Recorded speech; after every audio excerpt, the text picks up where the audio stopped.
Hey everyone, and welcome to Chef AJ Live. I'm your host, Chef AJ, and this is where I introduce you to amazing people like you who are doing great things in the world that I think you should know about. Well, I have a very special event for you over the next 3 days.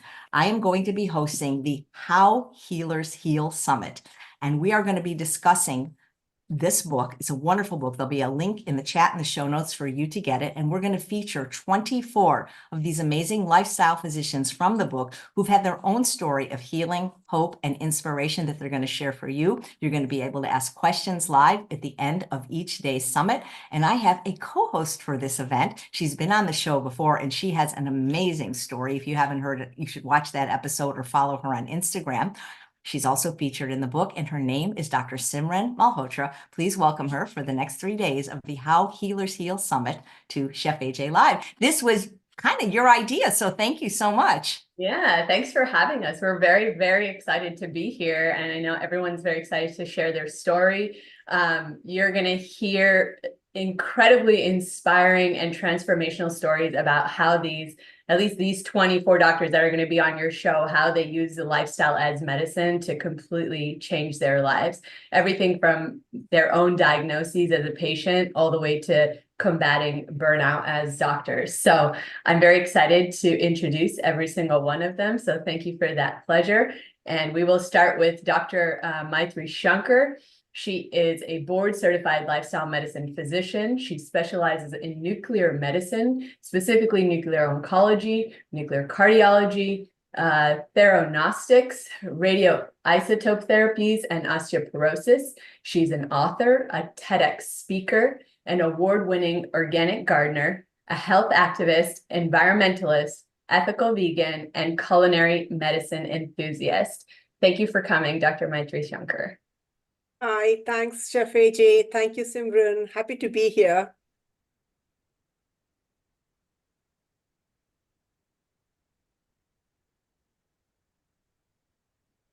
Are you going to share some slides or just talk?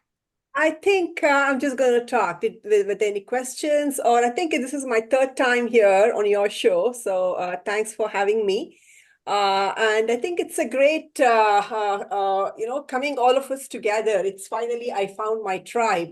When Dr. Shilpi initially took up this initiative and getting all of us lifestyle medicine physicians to come together and share our stories, I thought it was a great initiative. We've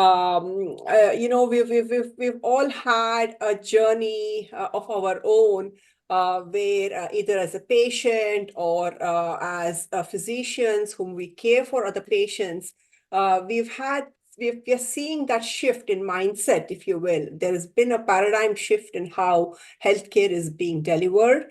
And we are starting to look at root cause, not just treat disease symptomatically, more like putting a Band-Aid. We are actually digging deeper and looking at the root cause of disease.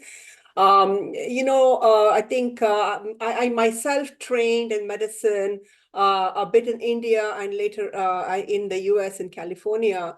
And I think when I look back at my training, I think we were all geared up to kind of mop the floor and not really turn off the tap, if you will. In terms of what is causing the disease and how we are looking at treating it or relieving the patient's symptoms, so on and so forth. We are in a way, being ready with our ambulances to catch the patients who are falling off the cliff, so we can take them to the ER or the hospital. Instead, what we should truly be doing is building fences so these patients won't climb up there in the first place. So I think this kind of mindset reset, if you will, that's what which got me into lifestyle medicine. I myself was diagnosed with diabetes borderline. My hemoglobin was 7-ish range. I was looking for alternatives, other options, and I was instantly attracted. It was fascinating. The more I read about it, the more I had heard reviews and people talk about it, that this could possibly be an option and my sugar levels could possibly be controlled, that's when I think I started delving, deep diving more and more into it. There was a bit of unlearning I think I had to do, and relearn the 6 pillars of lifestyle medicine, which is food, which is the strongest and the biggest of them all. The impact it can have on diabetes or sugar levels. It matters how you eat, when you eat. It could be as simple as balancing your plate or sequencing your meals, or even switching towards a plant-based diet and not so much animal-based, kind of reducing the inflammation and insulin resistance. That's a huge factor. So these are kind of concepts which most doctors are not familiar with. Even some of the endocrinologists whom I have worked with, being in nuclear medicine, we very closely interact with endocrinologists who are the specialists of this domain. And I've done talks for them nationally, internationally, and when the numbers came out, my diabetes numbers came out, even on WhatsApp. It was just before COVID, was starting in that time. I had the same advice from everybody, take this much medication, take it for 3 months. If we don't see a change, we'll increase the dose. There wasn't enough emphasis on lifestyle, which could have helped me. Nobody seemed to even mention that. And the more I learned about lifestyle medicine, I think that was a realization, which it was like a bulb on moment, if you will. In a way, I started to prescribe the prescriptions which I had gotten, and kind of started writing my own medications or prescriptions in terms of a fitness or exercise prescription. These are all new concepts, which was quite fascinating. I think even the impact sleep has, sleep hygiene, stress management, positive psychology, and also addictions, not just tobacco and alcohol, which I wasn't consuming any of those. But however, food itself is an addiction in its own way, right? I mean, we celebrate around food, we mouth around food, and it's an integral part of us as a social being. So that kind of realization, and I have watched, I used to follow Chef AJ's a couple of videos, and it made so much sense, try to pack your food before you go to an event. If you have to, stay on track and eat your meals the way you have planned. A lot of tips which made true sense at a practical level. So that was really nice, and thank you for those tips, Chef AJ. Um, I think, and what else? So that's been my journey. I'm just talking for such a long time. I think I'd love to hear from Dr. Trisha what she has to say or add on here.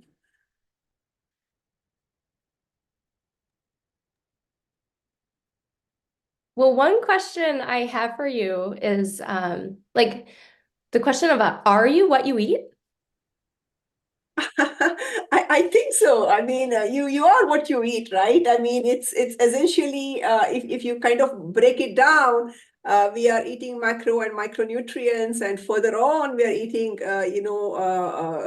elements. Even what we breathe, even oxygen and carbon dioxide, in a way, gets broken down and gets excreted. So I truly believe that we are what we eat in a way, and that's why we have to pay that much importance or to the food elements and the power of food. It's phenomenal. What you eat, what you drink. They say, a minute on your lips, a lifetime on your hips.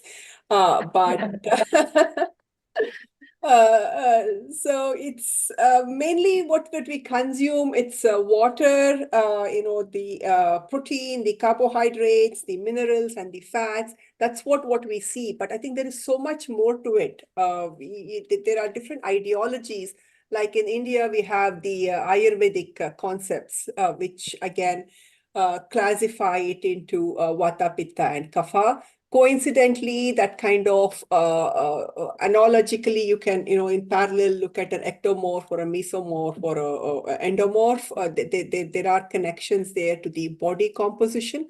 And the composition of the body is coming in from substances which is going in. So I think it's truly one of the reasons why it is one of the strongest pillars of lifestyle medicine, I think.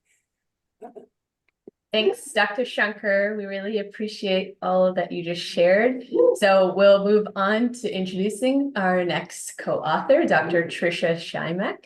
She is a board certified physician in family medicine and lifestyle medicine. She has dedicated her early medical career to working in under-resourced settings domestically and globally. She currently works in a California county health system as a primary care physician and faculty in a family medicine residency. She has a passion for helping her patients prevent and reverse chronic disease and loves celebrating her patients' successes and motivating them through tough times. Beyond lifestyle medicine, she has expertise in comprehensive maternal and child health, reproductive justice, clinical procedures, medical education, provider well-being, and transgender health. Professionally, she did her undergraduate studies and Masters of Public Health at Tulane University. She studied medicine at Jefferson Medical College and completed her family medicine residency at the University of Wisconsin-Madison. She is fellowship trained in global health and worked with the Indian Health Service and Partners in Health, Mexico, while completing the UCSF Health Equity and Leadership Global Health Fellowship. She continues to mentor health professionals through this program. Her interests outside of medicine include spending time with her husband and 2 young kids, traveling and exploring new places, searching for and creating nutritious recipes, reading, and anything that will take her outdoors, including triathlons, hiking, biking, and camping. We are so excited to hear from you, Tricia. Awesome. Thank you so much for setting this all up, Chef AJ and Simran. And you guys are all definitely going to hear from some great authors. We're promoting our book, right? How Healers Heal. And I hope you go on to Amazon and buy it after this summit. And so I thought what I would do for the next 15 minutes or so was I did want to read a little bit from How Healers Heal. And the pillar that I want to talk about is stress management, because that is where I've grown, reflected a lot in my own life, and would love to answer any questions that kind of come up from the audience. So I decided that I was going to read 3 paragraphs from this, and we can kind of take it from there, okay? So my chapter is called We Are Our Most Important Patient. So I reached a professional and personal low in 2021 when the world was 1 year into the COVID-19 pandemic. I was an early career physician with a mission to care for the underserved, and I was pregnant with my 2nd child. For the first year of the pandemic, it was easy to immerse myself into my career, and for a year and a half, I worked without taking vacation days. After all, I was young and healthy, and there was plenty of need for doctors. Plus, I was conserving my vacation days for my child's birth because my job did not offer paternity leave. But in the 2nd year of the pandemic, clinic days began to feel monotonous and unfulfilling. Each day, I showed up for my patients and colleagues to listen to them express their feelings of anxiety and despair.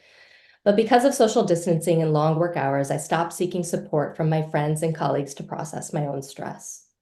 To make matters worse, being pregnant made it more difficult to recruit my usual coping strategies. Pregnancy-induced nausea made eating carbohydrates way more appealing than my normal diet of fruits, vegetables, and beans.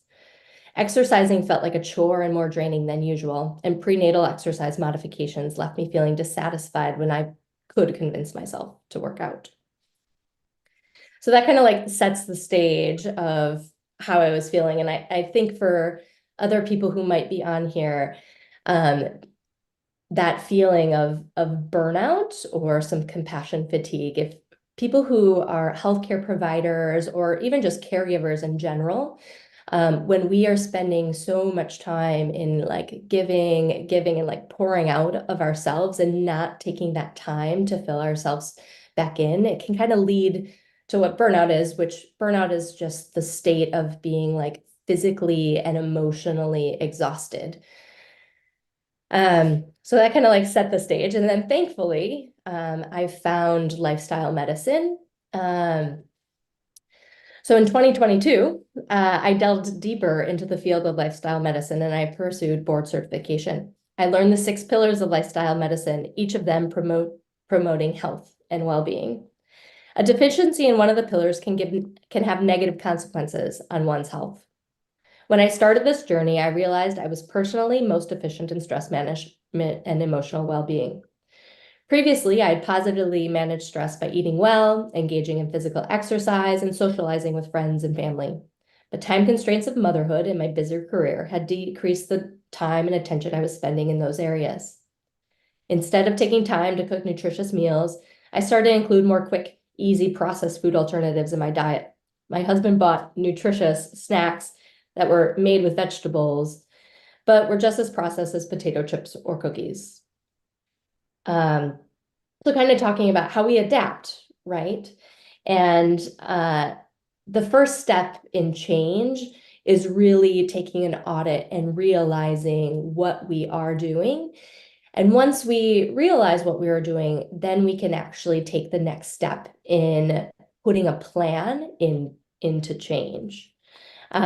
So once I realized that, I was like, oh, I have to go back to all of these other coping or all of these other strategies I had in the past and bring those back in intentionally, and making sure that we are eating healthy, getting exercise, making sure that we're sleeping the number of hours that we need to sleep.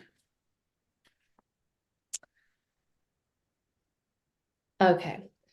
So of all the pillars, that the one that needed the most personal attention and consequently has reshaped the way I engage with the world is stress management. As previously illustrated, I noticed that I was allowing daily stressors to pile up and build to chronic stress. A single stressful event, or intermittently feeling stressed, is not inherently harmful to us as humans. In fact, the right amount of stress can help us act and rise to challenges. The negative impact of stress occurs when we are not responding to managing life's stressors. When I reflected, I was able to realize that I had many examples of positively confronting and coping with stress during my physician training. However, in 2021, when I was experiencing burnout, I was taking less time to engage in effective stress management and thus started to feel the pileup and internalization of chronic stress. I was most familiar with understanding chronic stress by observing it in my patients who were facing structural violence in the form of racism, financial difficulties, unstable housing, and unemployment, leading to the complicating chronic health conditions. Since I was not experiencing those particular hardships, I had a hard time acknowledging that I could too be experiencing chronic stress. So kind of just taking a moment to reflect on stress, like what I was saying is that stress is really like our physical and psychological response to something like a challenge that we have. And we have these coping mechanisms to handle the stress. But when we kind of have stress after stress after stress, and we're not filling ourselves up and like managing those challenges that we have, that can have impacts. Like we can have increased cortisol levels in our body. This like hormonal shift can then lead to chronic diseases that we see. Like we see, high blood pressure, diabetes as a response to elevated levels of stress hormones. Is much more complicated than that, but it is one of the factors. So then the question is how to deal with stress. For me specifically, I started to employ 4 different things. One thing that I would do, besides all the pillars, so eating well, exercising, and getting enough sleep. Some of the specific things were really thinking about breathing. So one method is diaphragmatic breathing, right? Like recruiting your diaphragm and taking those deep breaths in. One strategy to do that, it's called the 4-7-8 breath. So you basically breathe in for 4, hold it in for 7, and exhale for 8. That slow exhalation actually recruits our parasympathetic nervous system, which then slows our body down. The other thing that I learned was the physiological sigh. This is something that we do sometimes involuntarily to stress. Like you might see someone having a lot of stress and they might just be like, let out this long sigh. That is actually helpful to us because it activates that parasympathetic nervous system. So this is something we can do throughout the day. Like if I'm listening to something that's really hard for a patient, or it starts to activate me, like hearing about their struggles in the world, or maybe that they were experiencing some domestic violence or on housing, I can actually recruit and keep myself stable and regulated in the moment. And then also mindfulness in the present moment. So there is meditation, right? Like that is a dedicated time that you're kind of like with yourself, with your thoughts, just being. But then there's also like mindfulness in the moment. Like right now, I'm here by myself, although with all of you, I'm talking into a computer screen. Like, what is actually happening? How can I recruit all of my senses in the moment when I'm seeing, hearing, smelling, tasting, in the moment to be present? And I think kids have helped. I have 2 kids, a 2 and a 4-year-old, and that being with them and being present with them has allowed me to really like experience all of the emotions, because you'll go from like joy to yesterday, like my daughter had her bike fall on her, and just to be present with her, and like she was hurt and needed some compassion and some like love in that moment. The other method for stress management is like actually being intentional in fulfilling hobbies. We all have hobbies, and I think sometimes we let those we put them aside when we think other life things are more important. But actually being intentional and doing those things that we enjoy. So for me, it's reading. Like I love to read. I'm a very curious person. And at first it was like kind of this guilt, like, I don't know if I should be reading this novel or this other book right now. Like, shouldn't I be reading my AFP journal that I have? But actually that kind of like reinvigorated my career, and to be able to like focus when I really needed to focus at work.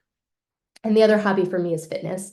I like exercising, and that's also the thing that I stop doing when I'm stressed, which is very counterintuitive because it helps us manage our stress. But then making goals, I started to like decide to run races again and learn what I needed to do triathlons, and that I found that very fulfilling.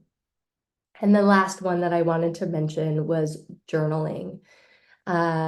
I never saw myself as a writer. Actually, being able to submit a chapter for this was like a big step for me. But journaling, allowing ourselves to see our thoughts on paper and realize that we are not our thoughts.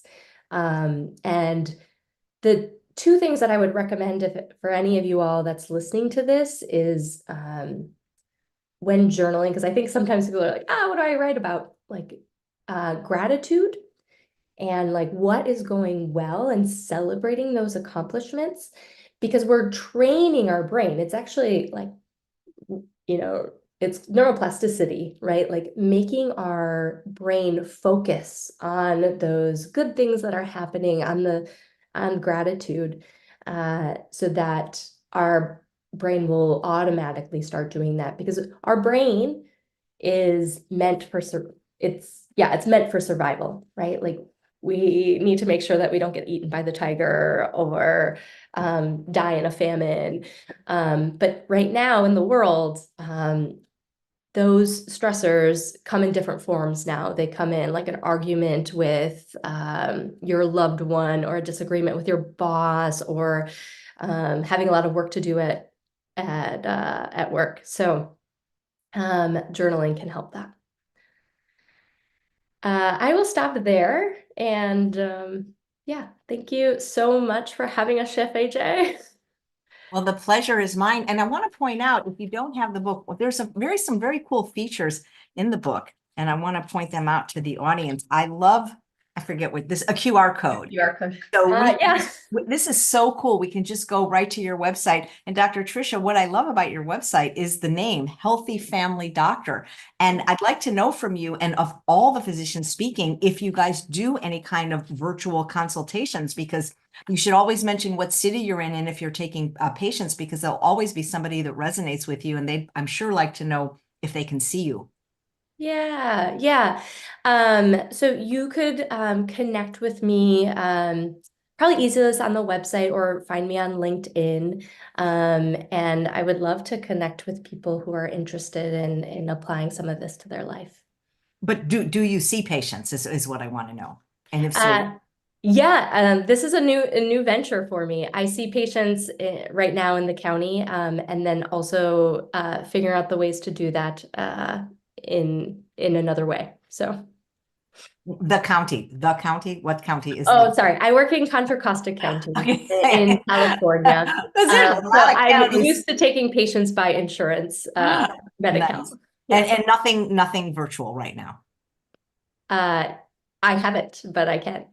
Yes. Okay, it was because that's important to know. Well, this whole thing of stress management, it's too bad that there's just not a specialty in medicine of just like a stress management doctor, because it seems to me that so many of these lifestyle diseases, or diseases in general, even accidents, are caused by stress. And if we could learn to mitigate our stress in healthy ways without medicating with food and other substances, that we'd be a lot healthier. But it's just, the world just as I keep getting older, the world just keeps getting more stressful. Yeah, 70% of what we see, like that I see every day in clinic, is a result of stress or lifestyle. And so that's why it's so great to start utilizing these. And getting, like what Dr. Shankar was saying, like getting to the root cause. So a lot of what we see, right, is like complications of overweight and obesity. And we are not going to solve that by pills and surgery. Like those are one method that we have, but what can we do to like address the root cause, which is are these lifestyle pillars, the diet, the physical activity, the stress. I almost feel like every doctor should first have to go to medical school to be a lifestyle medicine doctor, and then they can choose another specialty if they want. Yeah, they need to be a lifestyle medicine doctor and go through training in health coaching, because the lifestyle medicine piece is good for the evidence and the science behind why these lifestyle habits work, but then the coaching piece is really understanding the psychology of human behavior and how to help people change. So one of the things that Tricia mentioned, which resonates so much, I think, for most of us, is like the first thing that you need to do is become self-aware of what it is you're doing and where it is you want to go, right? In today's world, for most of us, we wear many hats. A lot of people live in, like, if you have a family, if you have children, you have two working parents, we wear a lot of different hats at work, at home, just in society as human beings. And so it can get easy to just be on autopilot and live in this mode of just convenience, right? Yes. Watching TV because we're stressed, eating, fast food because we're stressed, and just, doing all the things because we're stressed. But the minute we're able to self-audit and become self-aware of our habits, and our habits really are just patterns. It's what we're doing over and over and over again. You're just fueling the cycle. So if you can stop and reassess, okay, where am I? Then you can break the pattern, and then you can create new patterns. And in that way, you're going to move forward in the direction to the changes that you want to make in your life.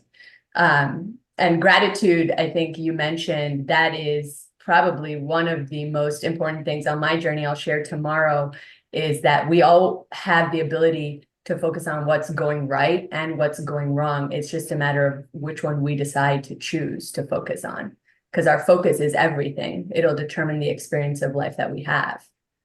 Yeah.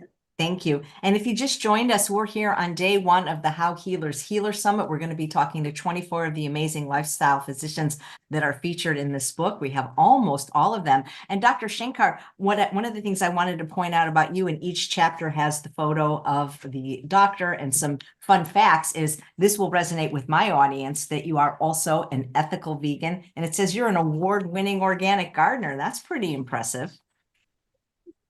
Yeah, Chef AJ, I see a lot of cancer patients. So in nuclear medicine, what we do is we see a little bit beyond what normally a CT or an MR would show, which is structure, which is just the size, shape, and the location. We look at the function of a cell at a microscopic level. How is it actually being processed? And that kind of has always given me a further insight to the immediate effects of food on the body. For example, we do iodine scans. So there are special diets, like a low iodine diet the patient has to go through.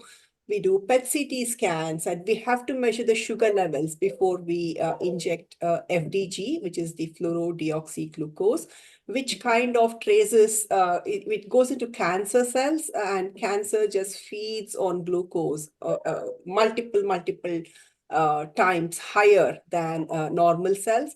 So there is a definite immediate connect between the diet the patients are immediately before we do these scans, or therapies, and or what we see on the scan. So that has been a very intuitive connect for me internally. And when I've been seeing for about 25 years now, so many cancer patients, and the most common question I get asked is, why me? And many times they don't have any risk factors, which are typically documented in the textbooks. And that's when my journey began towards exploring the environmental toxins. And recently I got certified in functional medicine as well. And the more deeper you go into it, you start to like peel the layers of an onion, if you will. There are so many toxins. We have been seeing a lot of neuroendocrine tumors. And just in one of the recent tumor boards, there was a discussion with the other oncologists, the surgical, medical, and the surgical oncologists. Why is this? Why we were hardly seeing these type of neuroendocrine tumors. And it makes you speculate the connection between what are these endocrine disruptors. So neuroendocrine, it's an endocrine tumor, right? So the plastics and the bisphenols and lot of connections which are truly causing the cancer. It could be pesticides, it could be the fertilizers, so many, the GMO food. There is still so much research which needs to be done. And that's when we had just built a house, and we had an architect do some landscaping. And then I joined a local garden club because I wanted a water feature kind of a thing in the house. I wanted some maybe lotus or some other water plants. And that's when I realized they said, oh, you have a lawn? And then it's like a crime to have a lawn because it takes up so much water. Apparently, that was something new to me. But that's when I got into organic farming, knowing the pesticide burden in the foods that we eat, how the food industry has kind of evolved. There is a huge connection. I think just last week there was a paper in the there was an article in the newspaper. Roundup is being linked to cancer, and there was like $1 million lawsuit which they were trying to settle. So that's when I started bringing down all the ornamental plants, and I grow about 20 to 25 fruit trees in my backyard. I've experimented growing maybe over 100 vegetables, heirloom seeds and exotic. And so it's been a fun journey for me, trying to grow different types of lettuce, kale. So doesn't thrive so well in Indian climate, but it's that's been my journey, and it kind of connects deeply to who I am as a physician, as a person, as a mom. All these things have come together for me, where I'm connecting the dots between what I see on the scans and treating the patients with cancer, and how that could possibly be connected to the food that we are consuming. And in turn, how can I myself grow a bit on my own, growing food of my own. So in this journey, there was a competition, and I think somebody suggested my name. So it was at the national level. So it was like the ASPE award. So yeah. So we do kitchen composting, so nothing goes waste. We do everything organically. There's hardly any chemicals or fertilizers. So Wow. yeah. Well, thank you. That's really interesting. And Dr. Tricia, you were talking about, when a doctor becomes a patient, I think it gives them a little bit more empathy sometimes when they have a patient with a condition, don't you think? Yeah, I learned that after being pregnant, and I became a patient. And then when I came back after maternity leave, you have this like extra dose of empathy. I think we always strive to be compassionate and empathetic, but being a patient yourself, you're like, oh yeah. Yeah. So one of the live viewers, Kara, says, I hear that so many illnesses are linked to metabolic health. Is that true? Oh, yeah, I can take that. Absolutely. There was a recent book I'm still reading. It's called The Metabolic Approach to Cancer. We very commonly talk about genes, and it's not just the genes. I think there's a lot more to do the mitochondria as well, which is getting overlooked. So the metabolic pathways to cancer or would be, having a high sugar consumption of high sugars, which leads to cancerous cells gobbling them up. It could be any other inflammation, which could be, food sensitivities or food allergies or gluten or anything which is like the body is not taking up well. There are multiple, I can talk on this for an hour, but definitely I think there is a metabolic component which is a functional or a metabolic component to most of these lifestyle disorders. You're looking at diabetes, heart disease, cancer, dementia, any kind of itis, which is inflammation, right? Arthritis, thyroiditis, anything. So there is something which the body is perceiving as its own. It's something from outside. It's, thinking it's not my own and trying to fight its own cells. So that's there definitely is a metabolic component, and that's how even integrative oncology is taking shape, where we are looking at not just treating the cancer with chemotherapy or radiation or surgery or nuclear therapies. We are well, stress is number one factor now, the most common cause for cancer, turns out.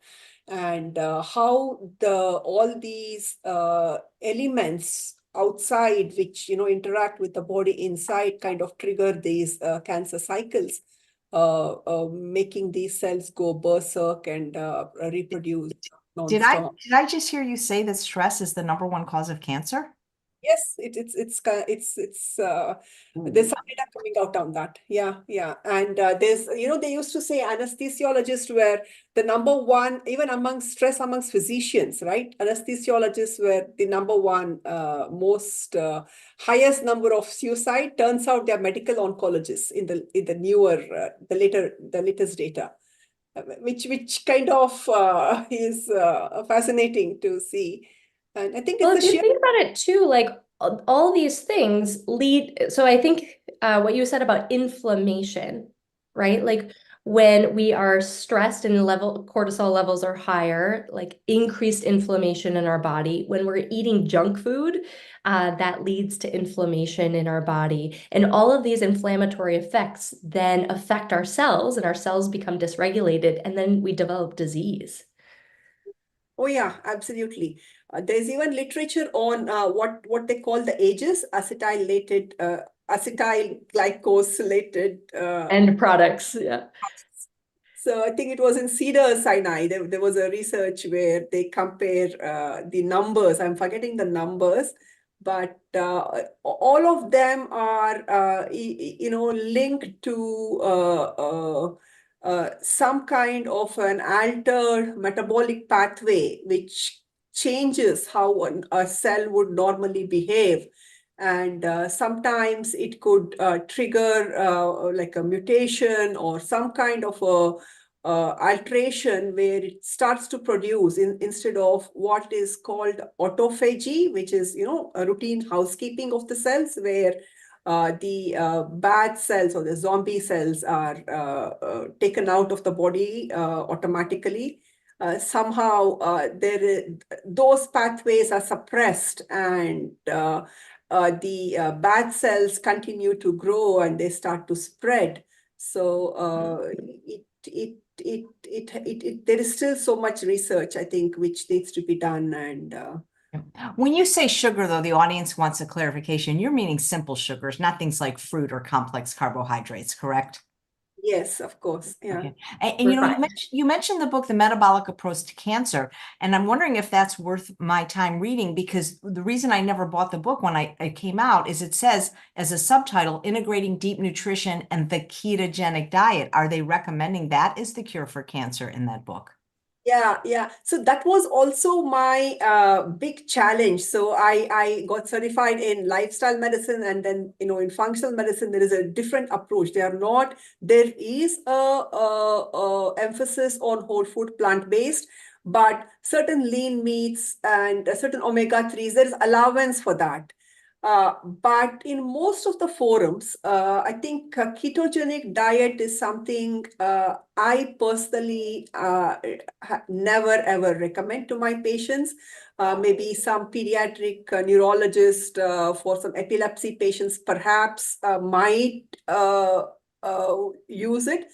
But I write this in my own book as well. There's an entire chapter on this where even I think Atkins, one of the famous keto, who was there was an autopsy. It's online. If anybody wants to go Google it, and what it showed when he passed away and his own things.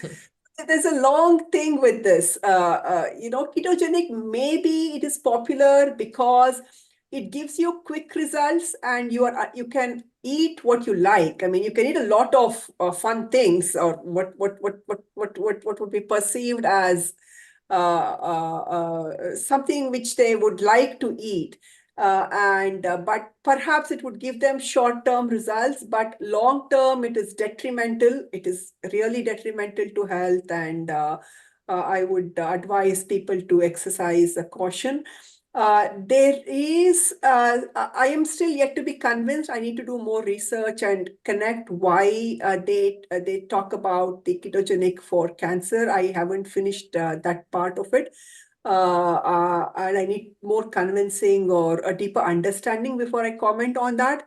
But generally, I think whole food plant-based is the path forward. I'm glad to hear it. So let me know when you finish it if you think I should listen to the book, if it's worthwhile. But you're blowing everybody's mind. People are saying stress is the #1 cause of cancer. No one would have thought that. I think it's also the #1 cause for most of the outpatient visits.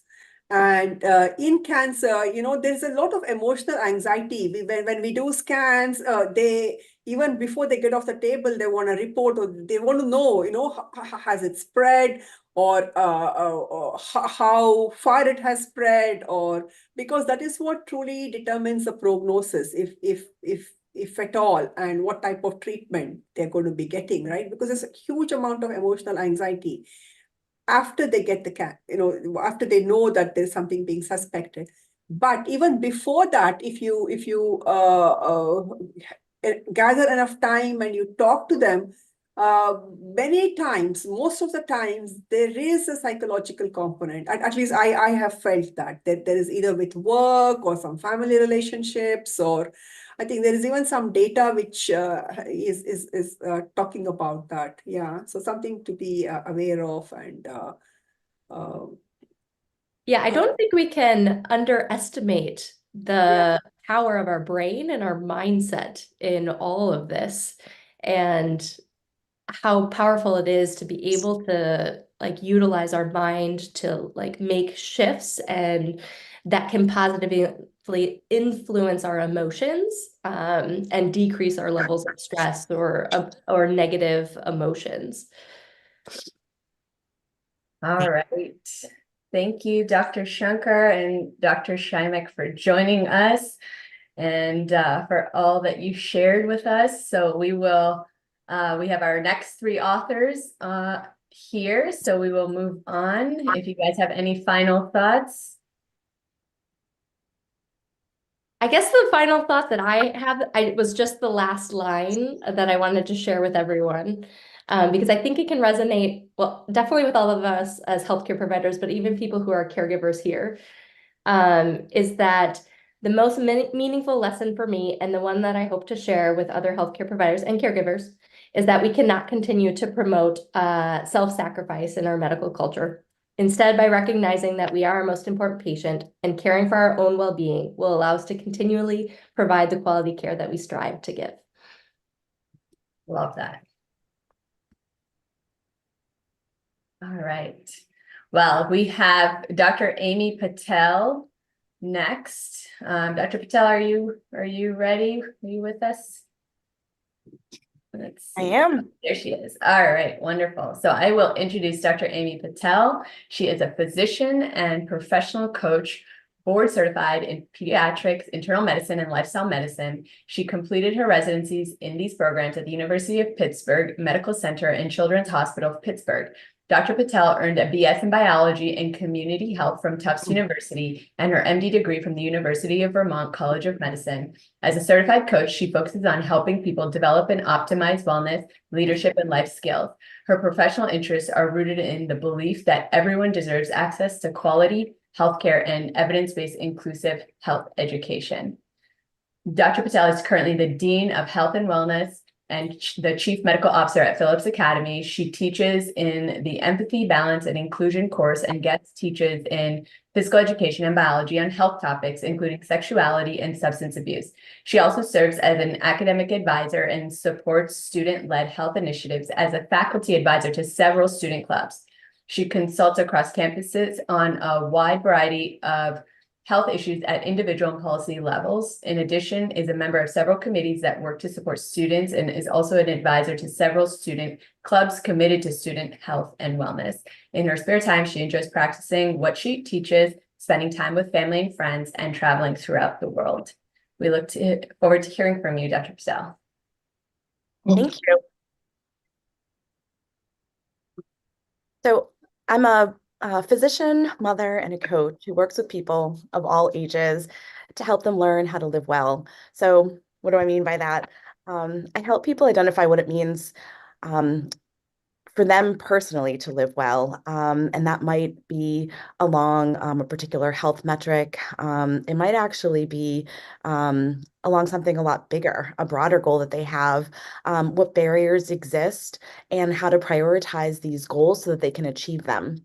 So my professional board certifications are in pediatrics, internal medicine, and lifestyle medicine. And I'm also a certified coach, but I'm also a mother to two teenagers. And I like to combine all of these skills in my work with patients to offer compassionate, evidence-based, accessible, and trauma-informed care. My inspiration for my professional interests comes from my experiences and understanding as a teenager myself, about what I now know are health disparities and social determinants of health. Basically, people do not have the same access to healthcare, food, spaces to move, social connections. Some people even have increased health risk factors based on some of these social determinants of health. and my work is at the intersection of DEI, so diversity, equity, and inclusion, and medicine. I'm going to read an excerpt from my chapter that kind of talks a little bit about this, my early thinking around what brings me to today. I was especially drawn to helping those who did not have what I had. My parents immigrated from India to the United States to establish a life they believed would bring opportunities for their future children that would be bigger than their own. On this foundation, my parents made sure that my siblings and I had access to nourishing food, good education, and a safe neighborhood to enjoy the outdoors. I visited India for the first time when I was 11 years old, met dozens of my extended family, and saw where my parents grew up. For the first time, I saw poverty and homelessness, something I had not yet seen or known of back home. My curiosity led me to understand that these issues existed almost everywhere, and I began to question what else people did not have that I had previously assumed everyone had. Over the next few years of my adolescence, I learned that some people did not have access to healthcare, and even those that did have access might receive disparate care based on various factors. This was the beginning of my understanding of what I now know as health disparities, healthcare disparities, and social determinants of health. In college, my understanding deepened through my participation in classes focused on community health.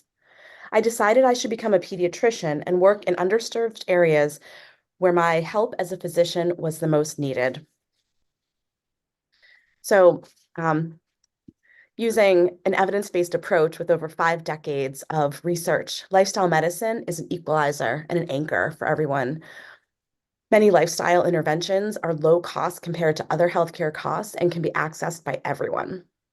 In my chapter, I talk about my own journey as I struggled through burnout, realizing the complexities of being a healer in medicine that relied on more than my compassion and my expertise, and finding my way back to joy in medicine through lifestyle medicine, both professionally and personally.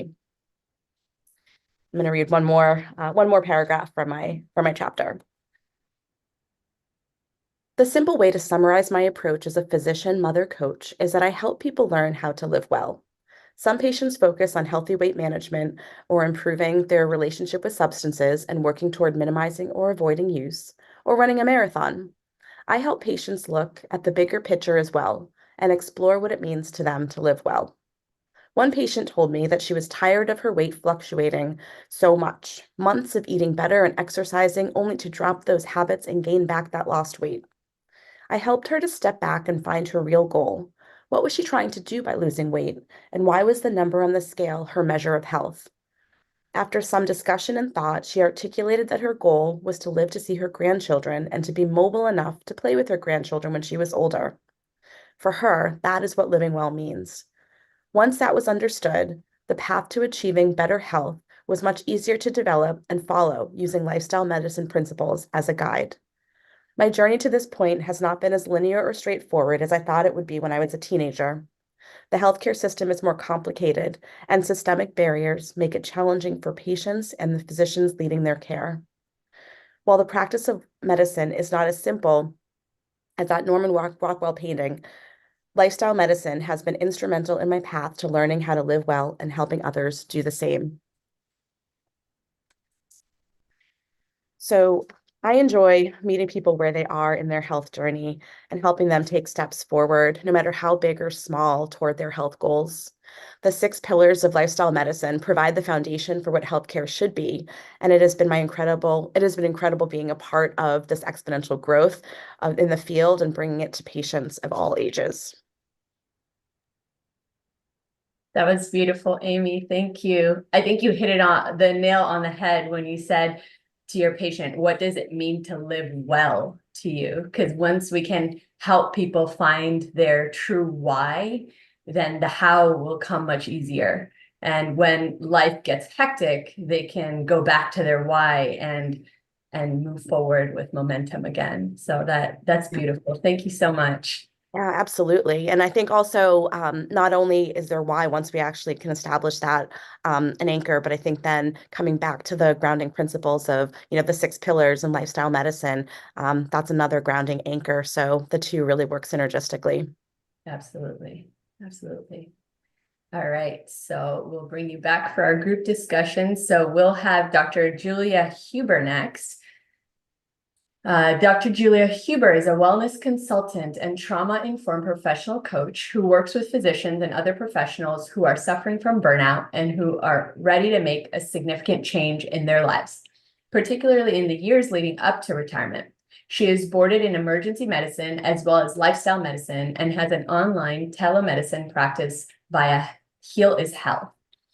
As a certified ICF coach with over 15 years of coaching experience, she also has advanced certifications as a trauma-informed professional coach via Lodestar. She is a graduate of Bryn Mawr College, with a major in Spanish literature, and is a graduate of the University of Virginia School of Medicine. She lives in Lexington, Kentucky with her family, where she completed a residency in emergency medicine, and she grew up a little south of Charlottesville, Virginia. In her spare time, she gardens, cooks, meditates, and often hikes locally and treks overseas. Her most memorable trip thus far has been the Camino de Santiago in Spain, which she walked once solo in 2019, and then again with her 2 daughters in 2021. Wow, that sounds really fun. All right, Dr. Huber. All right, thank you so much. That was kind of a fun introduction because it reminded me of trips alone as well as with my family. And I think that's a lot of what wellness is about. We're maybe on an individual path and we're on a collective path.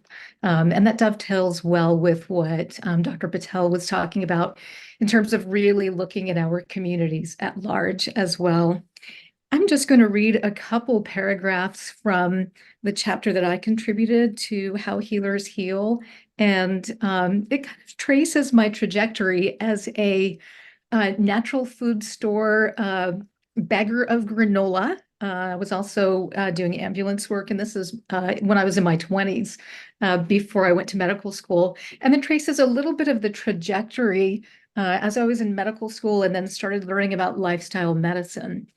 And why I trace this for our book is because I think it really matters to see how we as Americans are becoming a lot more aware, not just of our own wellness, but of the impact of wellness on community and on the globe, whether it's our protein consumption, healthy choices leading to healthier interactions and connections with people so that we can serve better and longer without hurting ourselves. I think these are all really have a very strong impact, not just individually, but collectively.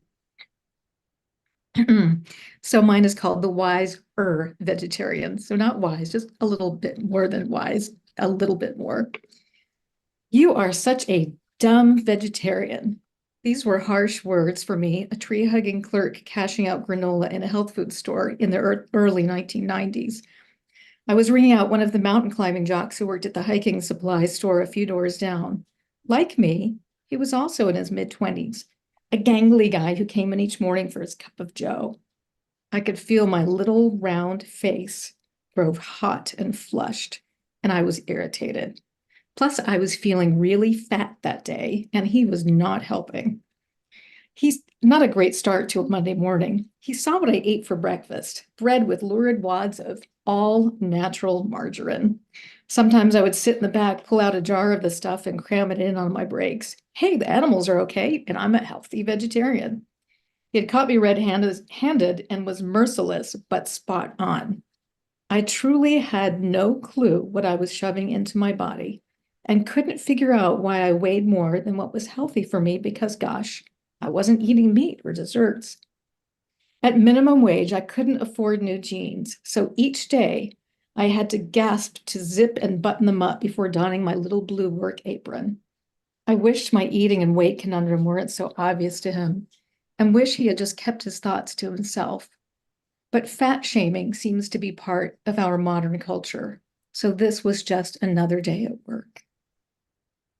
Oh, I went home that night and thought about what he said. No, I didn't have a background in nutrition. Other than knowing that I was eating lower on the food chain as a vegetarian and being a track runner in high school and college, so a little bit into the fitness world, and having a meditation practice, I hadn't deeply considered the wider realm of wellness as it relates to health food choices, as well as the far-reaching implications for the community and the globe. Between my cashier shifts, I began to expand my reading, digging deeper into what we eat and the far-reaching implications not only for each individual and their communities, but for the world. And I talk a little bit about some of the fad diets I tried and some of the things I read. I just read everything I could try to get my hands on and watched as customers read the same things and also, compulsively bought everything that they thought they were going to need to be healthy, when a lot of it really wasn't evidence-based. And I think perhaps not very helpful. I know it wasn't for me. So just skipping my chapter a little bit in the interest of time.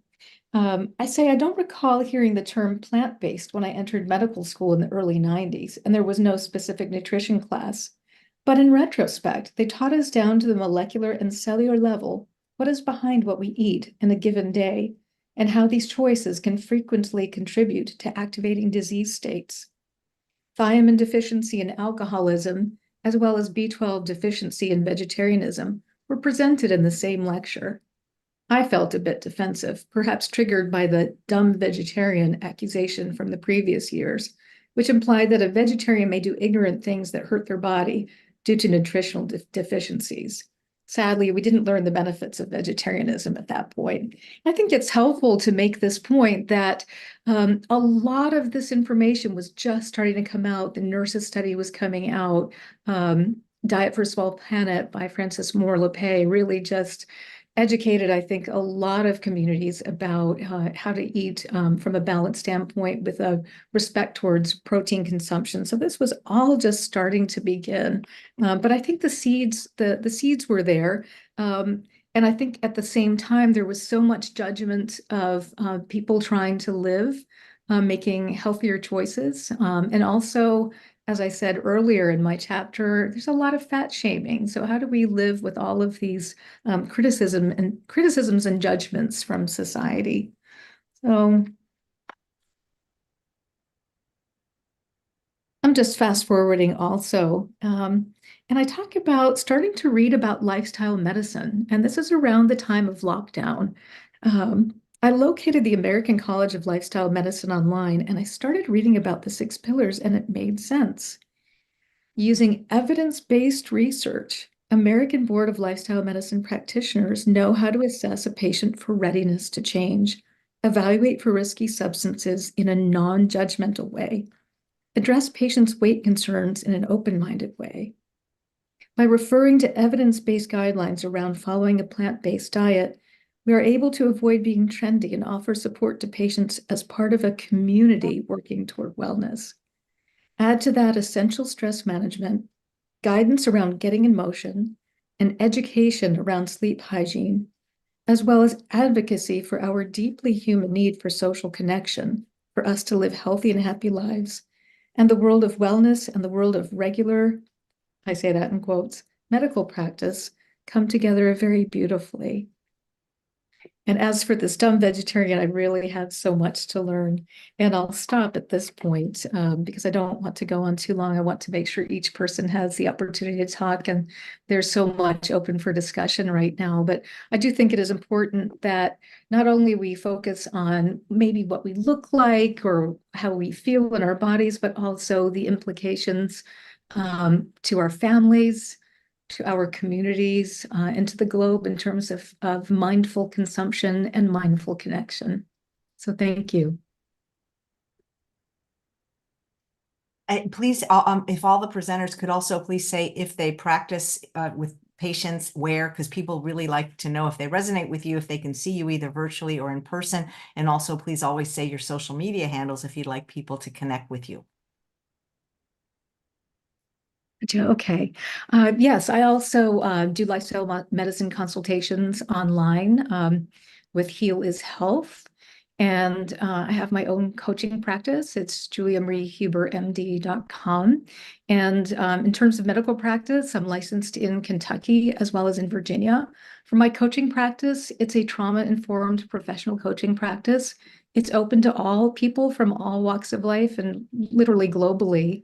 And that's my favorite thing right now that I'm doing and focusing on. And would be very happy to talk to anyone. I do offer a complimentary conversation just to see if I can find a way to support you and make sure that I can send you in the right direction if I can't. So thank you. Great. So when those of you physicians that are also coaches probably could see patients pretty much anywhere if you're not acting as their MDs. That's correct. And we would not call them patients, to be honest with Sorry, you. clients. Clarify. Yes. Yeah, okay. I just want to be careful from a legal standpoint. Right. Sorry about that. People, no, I'm sorry. I just want to make sure that No, that distinction. Yeah.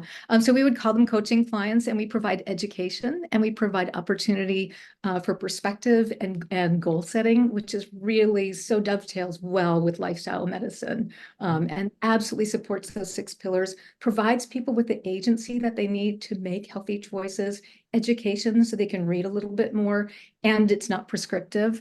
If you're in Virginia or in Kentucky, then yes, I can be a little bit more prescriptive, although I don't tend to write prescriptions. I can give more medical information and guidance, Yes. or refer you to someone. Yeah, thank you for asking. Thank you. And what do you mean by a trauma-informed practice? Oh, that's such a great question.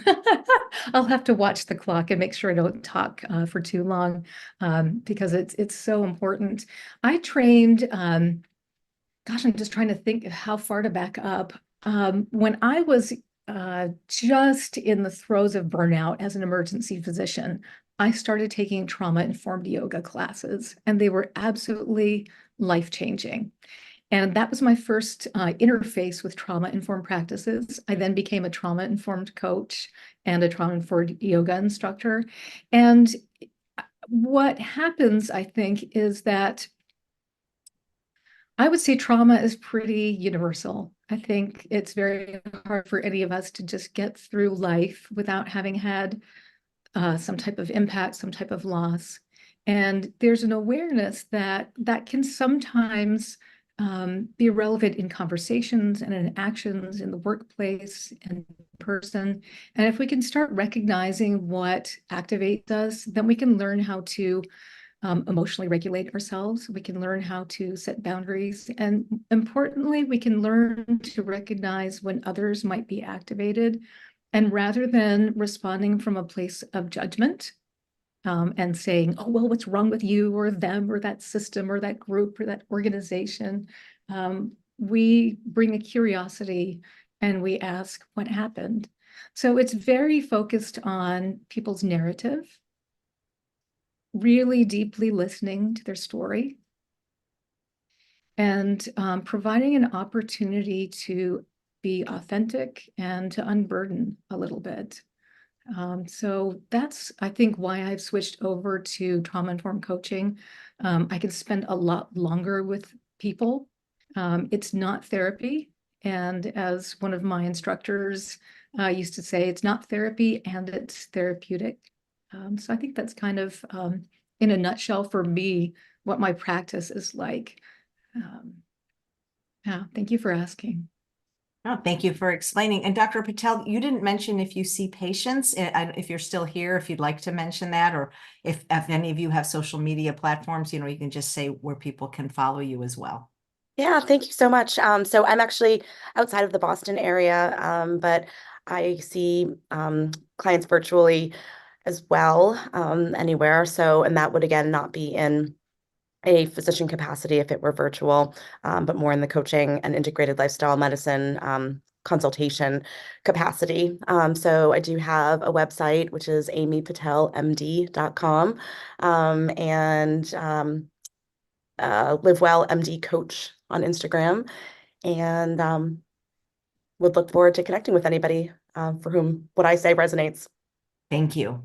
This is great. So when people want to know, they're going to have 3 days of 24 amazing doctors, many of them who do virtual consultations, guys, because you're always asking, who can you see that's plant-based and awesome. So, and if it's hard to remember, all the 33 doctors, all our information is on the howhealersheal.com website. So, and then also if you get the book, you have the cool QR code behind each of our chapters.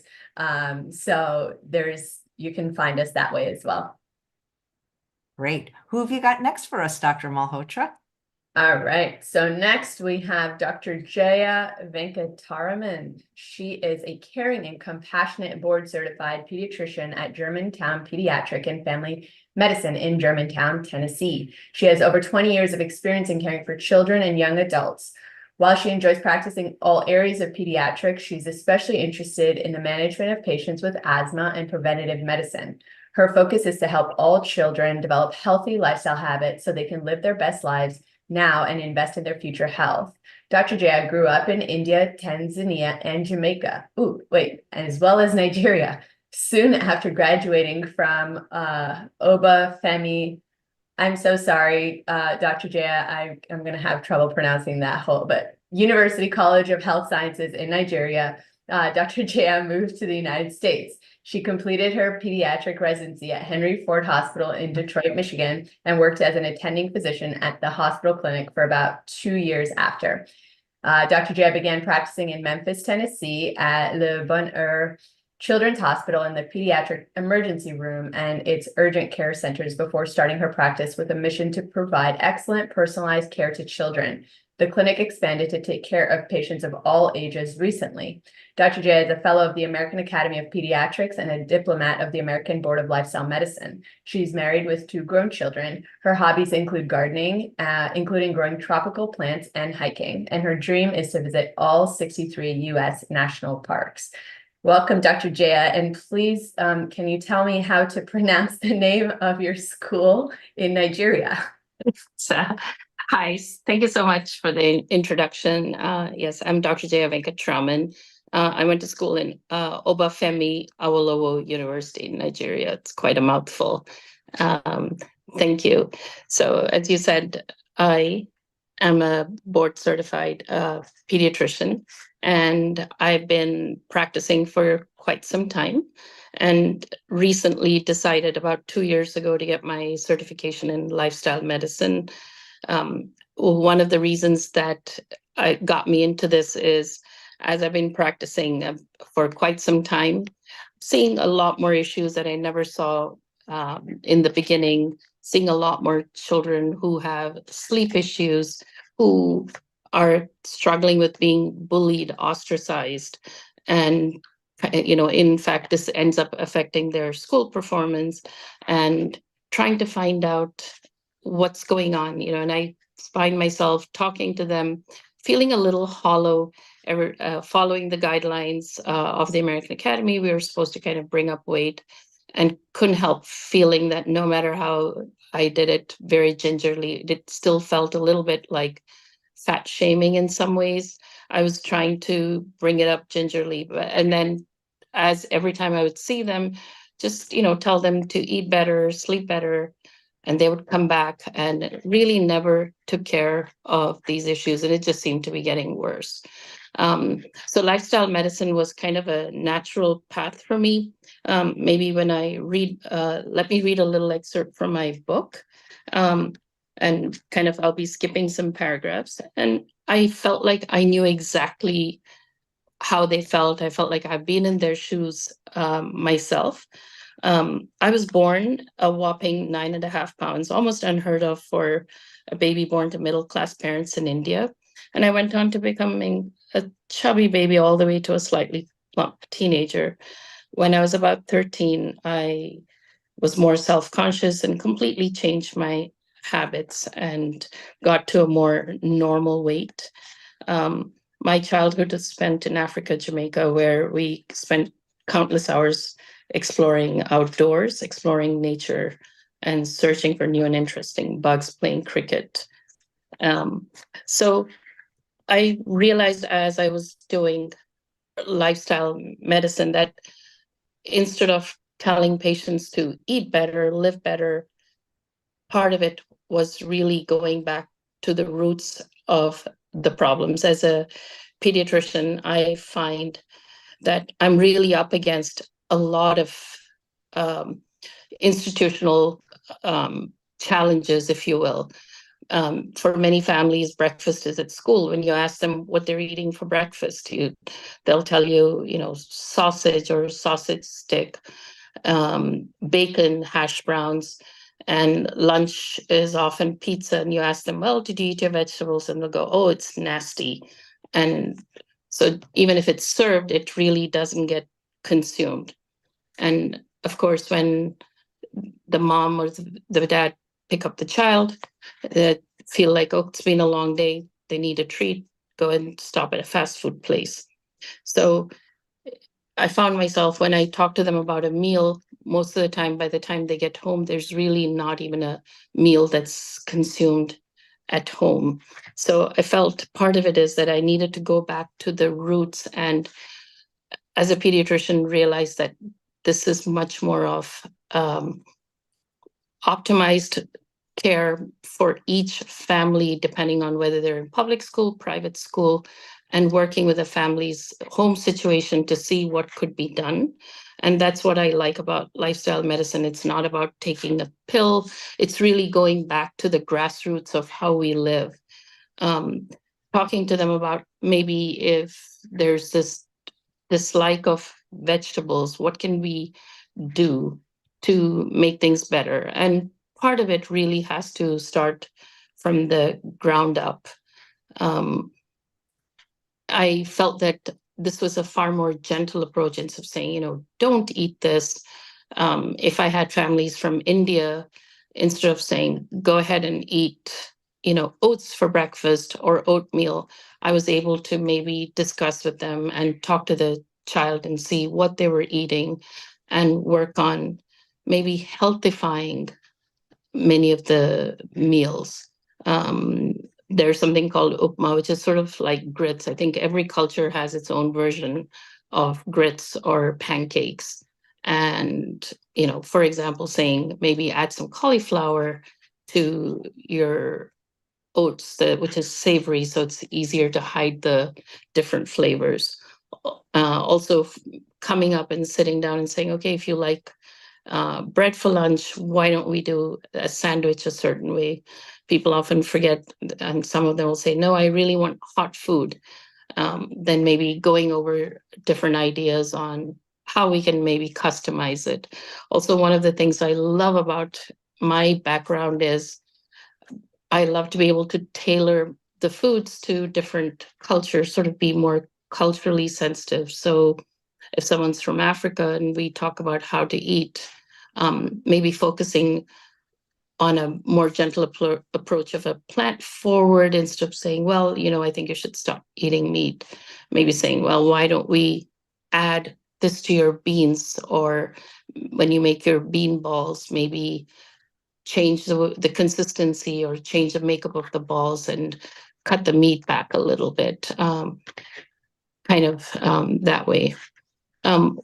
One of the things I also like to let my families know, I think, as I said, being a pediatrician, I think just basically raising healthier kids from the ground up. And one of the things I realize is to start with, when a newborn or a little baby cries, we're so programmed to be completely upset to hear the sound of a baby crying. And what do we always do? In some cultures, we use pacifiers. They'll say, well, don't use a pacifier, feed the baby, even though the baby is just being fed. Like teaching families, it's okay if a baby cries. It's totally fine to pick up a baby. You're not spoiling them. And as going along, maybe, discussing about how foods are introduced, really avoiding juice. I think juice really doesn't have a place in infant nutrition. We always have the fruits, which is, I think, once I read in the New York Times, it's the way they call it is the packaging of the poison. As long as the fruit is there, it's totally fine. And just using water instead of juice to start nutrition. Also remembering to introduce a wider variety of foods and not being as careful about one new food every few weeks.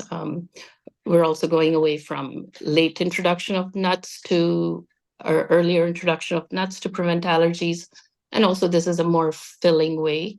The other part is in many cultures, we use props because there's always the concern that the baby's not feeding. So people use TV or a phone or video, reminding them that while it solves the problem in the short term, I think we're kind of conditioning them to eat when we watch TV. How many of us sit and watch a TV show and then we need to go grab a snack? I think part of it is like changing the programming and not doing that from the get-go, and focusing on eating and talking about the food. And as kids get older, letting them go to the grocery store.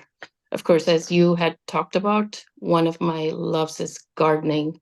And even if you don't have a garden, starting some pots in spring and summer of just herbs. One of the things I love tomatoes still, because growing up, I was one of the fun things to do was to go to the garden, grab some tomatoes, use the hose to rinse it down and pop it in my mouth. I think if we bring up vegetables in a different way, I think it'll also teaching kids to like a variety of vegetables from the get-go, and also demonstrating to families that it doesn't cost more.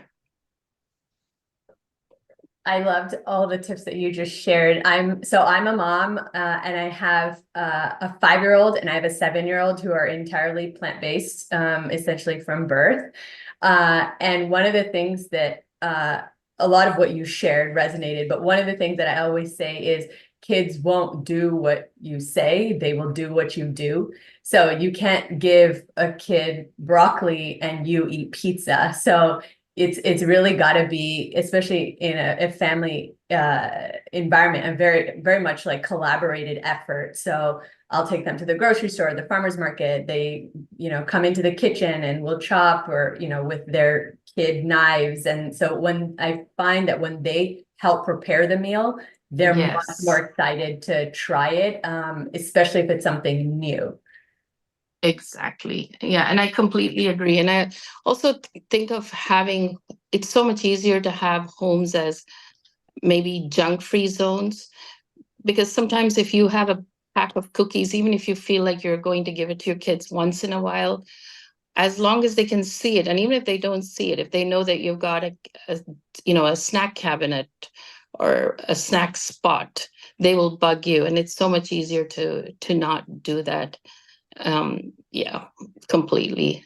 I try to, and I don't know what others' opinions would be with my approach, but I try to really take an abundance approach to this, because the reality is outside of our home, they are surrounded by junk food all the time. So, they'll have a birthday party to celebrate a child in the class where they'll have juice boxes and cupcakes. And then on the weekend, that same child will have a birthday party where there will be more pizza and more cake and more juice boxes. And that happens like every weekend. So I'm very intentional about allowing them to choose which birthday parties they're going to go to. So as opposed to going to a birthday party every weekend.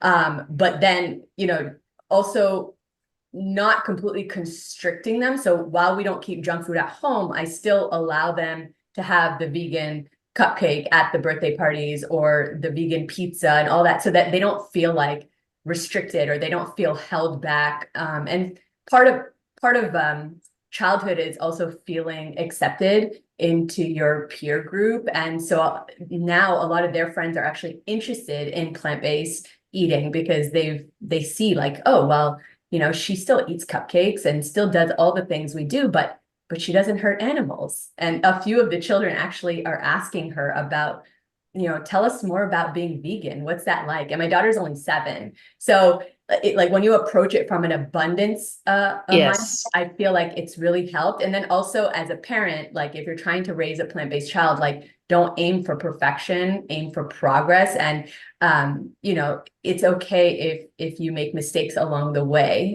It's a journey. Right. Yeah. And when you're talking about birthday parties, one way to do this is also to sneak in a really big snack before they go, so they're not hungry. As you're talking about this, when my daughter was much younger and we used to have parties, they used to make pizza at home. We used to do a lot of foods that I made at home. And I remember being told that I was such a cool mom because they'll say, oh, your mom cooks. And most people will say, oh, gosh, the house smells so good. And as I said, one of the fun things that I love to do is, I love making Mexican food. And basically, it's like all vegetables, beans with hardly any rice. I mean, I've been a lifelong vegetarian and mostly vegan. I'm still working on that. I do feel like that's the way to go. But yeah, when we did the whole non-pizza, and what do kids do? They end up putting way too much on their non-pizzas, and because they did it, they will eat it. Delete it. And yes, even if it's a little more soggy. Yeah. The other thing, as you're talking about, is like if you had your own little veggie patch and you grew fun beans, even if it's not the tastiest because they picked it from the garden, they're going to eat it. These are like lovely ways to, get your kids to eat. Yeah. Yeah. Yeah. My daughter grew a little wheatgrass plant in her class recently, and they're going through a no greens phase right now. Like they will not eat lettuce. They'll have a green smoothie. So that's how we do it most of the time, or in soups. But she brought home a little wheatgrass plant that she grew, and she literally is just eating it raw. And she's like, isn't this the cutest little plant? I grew this. So she's like eating it. So I'm like, okay, so just goes to prove the point, Yes, completely. Yes. All I'm right. curious, I'm curious, you said you had a special interest in asthma, and I'm curious why. Are you asthmatic, or why did you have that as your Oh, special interest? no, part of it is when I practiced in Detroit, we had a lot of asthma patients, inner city. And I think one of the things I find as a physician is we're a culture of medications. And I really feel like the way we eat does impact all these chronic diseases.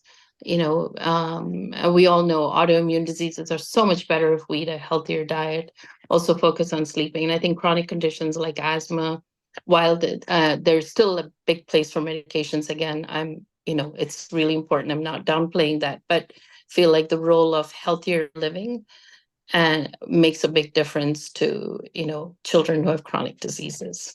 Thank you. And, you mentioned at the beginning fat shaming, and I had a doctor on the show earlier this week, and I was saying, about how many Americans are now obese. And he said, even just saying that was fat shaming. And to me, even just saying the word fat shaming is fat shaming. So we do have this epidemic, and yet we're not even allowed to talk about it, it seems. I know, and it is a tough thing because as a pediatrician, sometimes I felt like when I go, and even if I just say the weight is so much, I'm even very careful to say if gain so much weight, because in a way I feel like, till they're 18, parents are really responsible, and we're putting so much pressure on the children. And I just go, you know what, there's been a little bit of a change, but you know what, we had bad weather, but spring is coming. Let's talk about what we can do and what we can grow instead of focusing on that. It's really hard because we have to bring it up and we have to find different ways of bringing it up. Thank you so much. And I just want to remind everyone, if you just tuned in, we are today day one of the How Healers Heal Summit, where we're going to be talking to 24 of the lifestyle medicine physicians from this book. And Angela said, do I have to buy the book to watch the summit? No, we'd love for you to buy the book, but this is the summit. It's 3 hours a day over the next 3 days, co-hosted by Dr. Simran Malhotra. And if you missed earlier, so we have 24 out of 33 doctors here today, and all of them are doing wonderful things in the world, like Chef AJ mentioned. So if you want to learn more about them, you can go to howhealersheal.com, and you will find all 33 co-authors there, as well as links to their website and socials and everything in between. Yeah, we actually had a question come in. I don't, with Dr. Huber, if you're still here, when you were talking about trauma, and someone said, is ketamine good for trauma? I'm not sure what that is, but I see clinics for it when I drive around. Yeah, just to qualify, I'm not a psychiatrist, so my answer is going to be very limited. I have been following the research, and I think it's becoming a lot more widely accepted, particularly for PTSD.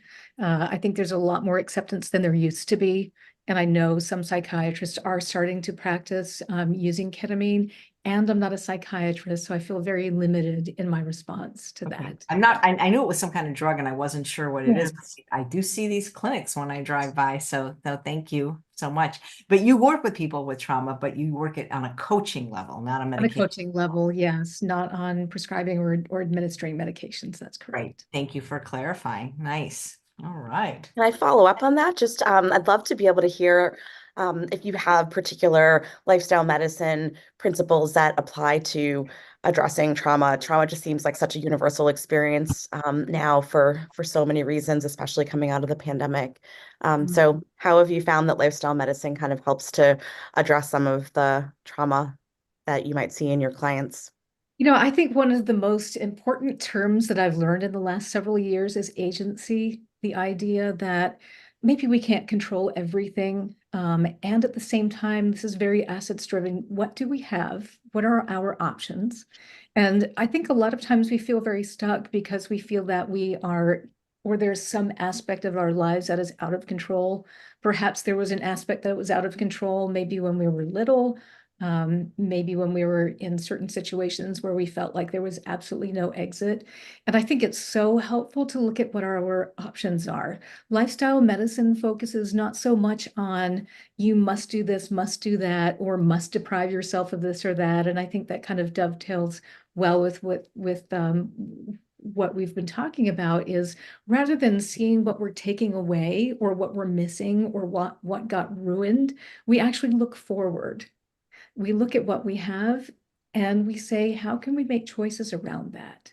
Rather than beating ourselves up for maybe what we didn't know that we didn't know about, we keep a curiosity around learning. And we also see where we've got choices today. And, you know, we were talking about the weight issue. You know, rather than beating ourselves up and saying, oh, you know, I'm really bad because, you know, in my case, I was, you know, trying to make sure that I didn't hurt animals and I was just shoving my face full of margarine. And I just remember being so uncomfortable in my body. And I think a good place to start is to ask permission and just some curiosity around being in your body. And once we can give ourselves permission to accept what we see and what we feel, I think then we have more options. And then we can very, very slowly set, you know, maybe with the help of a coach or a therapist or a nutritionist or our primary care physician or nurse practitioner or PA, whoever's working with us in support of our health, is if we have the opportunity to say, okay, this is what I'd like to work on, rather than being told you must do this or, oh, this is awful and you have to get to this weight. It's as your example is, you know, what matters to you? What are your most important values? And if you value, for example, you really want to take care of your grandkids, then you can use that as your motivation to say, and I'm going to use that because I really want to be able to sit down on the floor and stand up and run after my kids or my grandkids on the playground. What food choices can I make today so that I feel a little bit more comfortable moving my body, being in my body? And so I think, you know, a lot of times, you know, we don't have a lot of choice. We may be in situations, in relationships. It may be that there's a pandemic and we don't know what's going to happen next.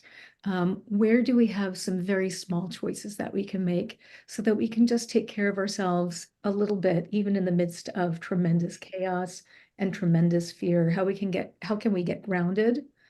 And how can we deepen our listening? How can we be available to our bodies for wise choices? And how can we be available to other people as we make these choices? And also kind of role model those choices so people know there are opportunities to move forward, maybe not in tremendous ways, maybe not 1,000%, you know, maybe it's at 2%. And I feel like I learned that a lot from trauma-informed yoga. Can you make yourself a little bit more comfortable?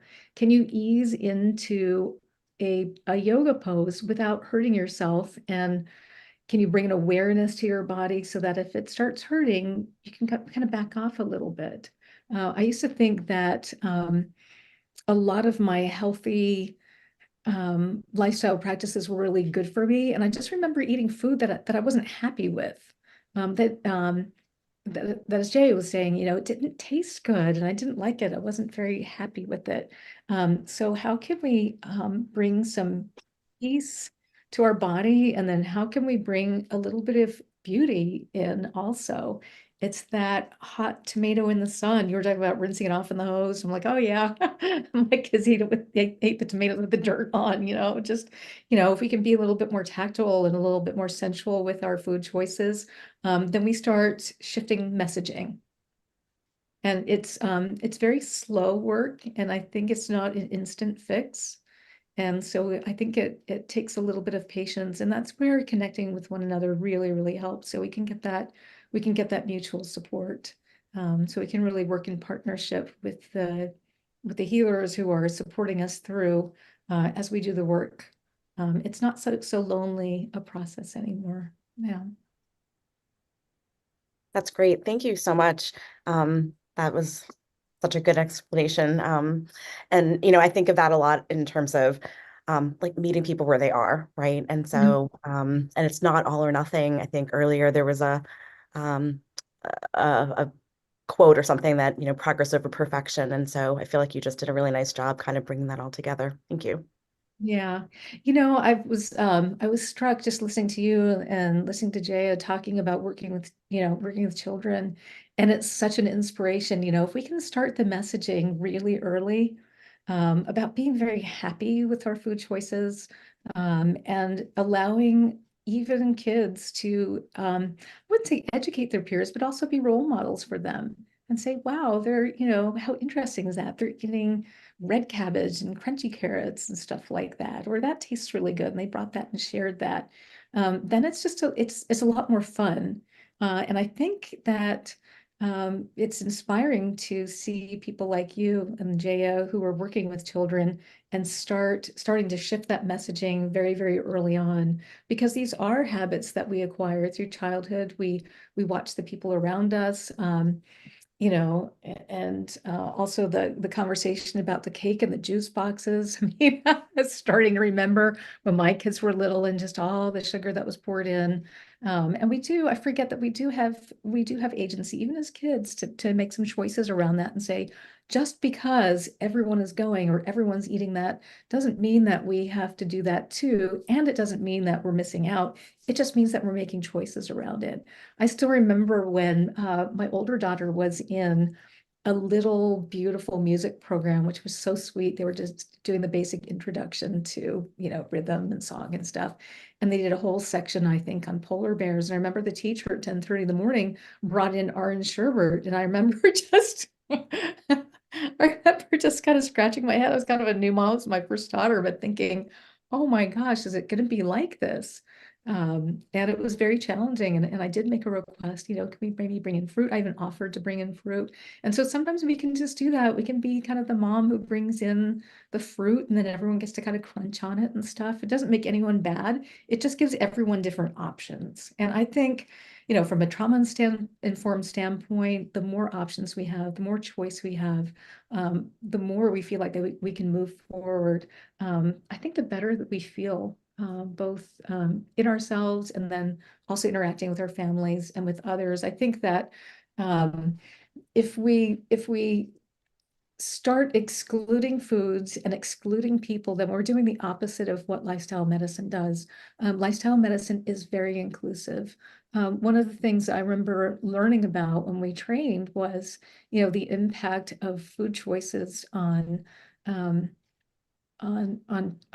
people who have less opportunity to buy food. I know in certain areas, there's no access to really healthy food. People would love to eat healthier food. Maybe they've learned about it a little bit, and maybe they don't have enough cash to own a car to be able to drive to a fancy grocery store, and there's no inner city grocery store that sells fresh fruit. I mean, a lot of these issues, I think, are, cultural, societal, and I do think that we need to try to broaden our perspective and our definition of lifestyle medicine to be way more inclusive.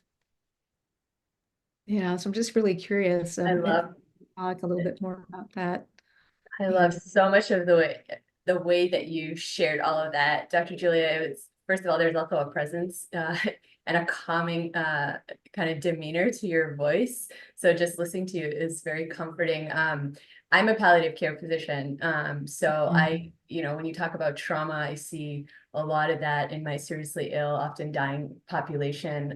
And I'll share some of this in my story tomorrow, but also having gone through my own patient experience, I think just to kind of sum up the way you said that so beautifully is kind of like, let's focus on controlling the controllables. At least that's what I tell myself all the time, because then it allows us to come back to this present moment and not live in the future or live in the past, which is where most of our pain, existential pain at least, exists.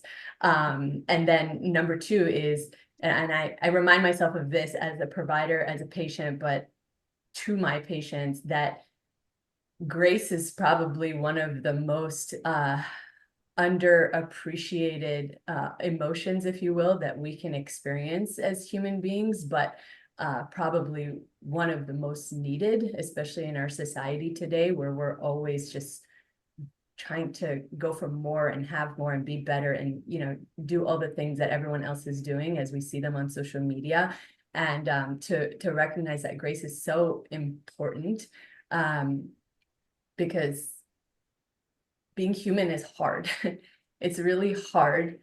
And despite being hard, it's so beautiful at the same time. I've witnessed people dying and celebrating at the same time. I don't have the words to describe the things that I've seen, but you can have both. And it comes back to what you were saying of like, what am I going to focus on in this moment? What are the questions I'm going to ask? Is this happening to me, or is there something in this moment that's happening for me and I just have to seek it out? It's beautiful. Thanks. Well, I'd love to invite Dr. Amy, Dr. Jaya, Dr. Julia to share any thoughts. If we have any questions from the audience, we'd love to address those before we move on to our next three authors. I can read a nice comment.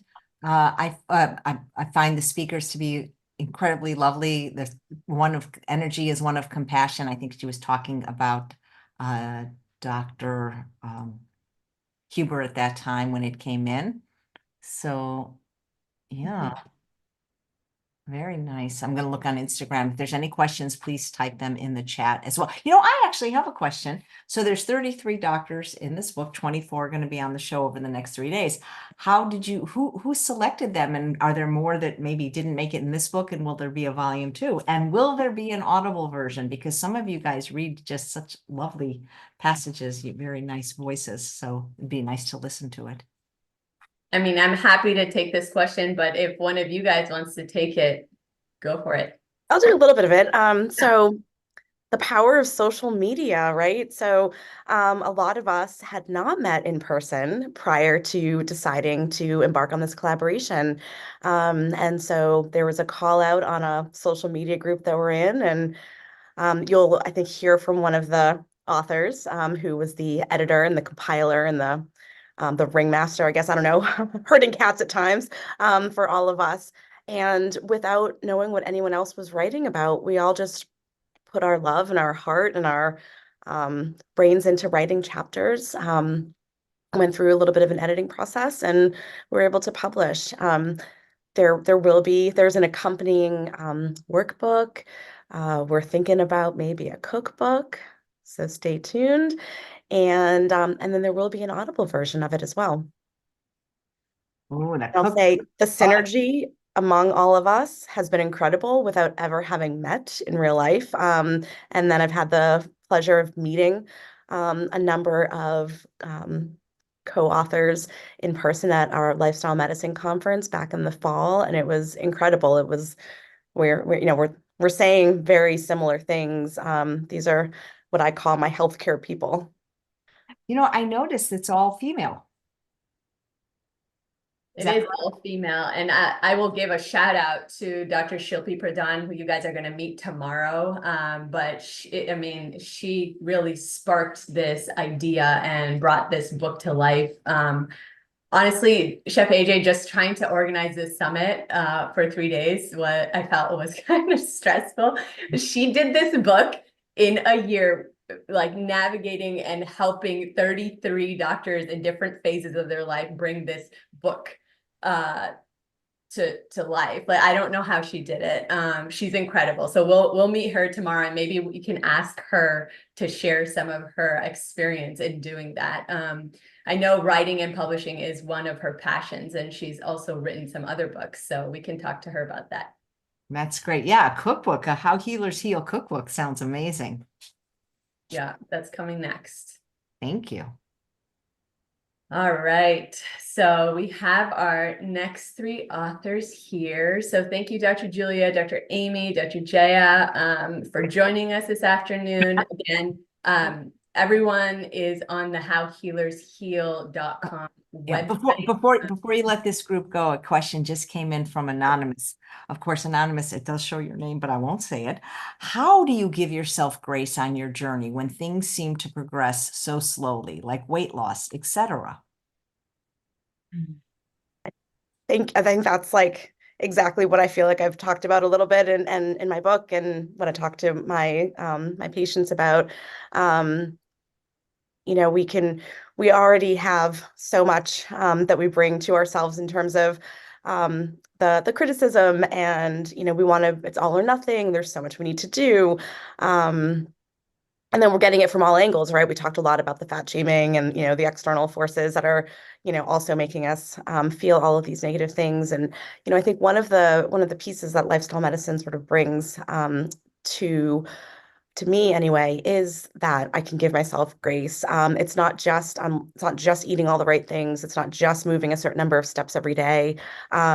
You know, other pillars include connections with other humans, and managing stress and sleeping well.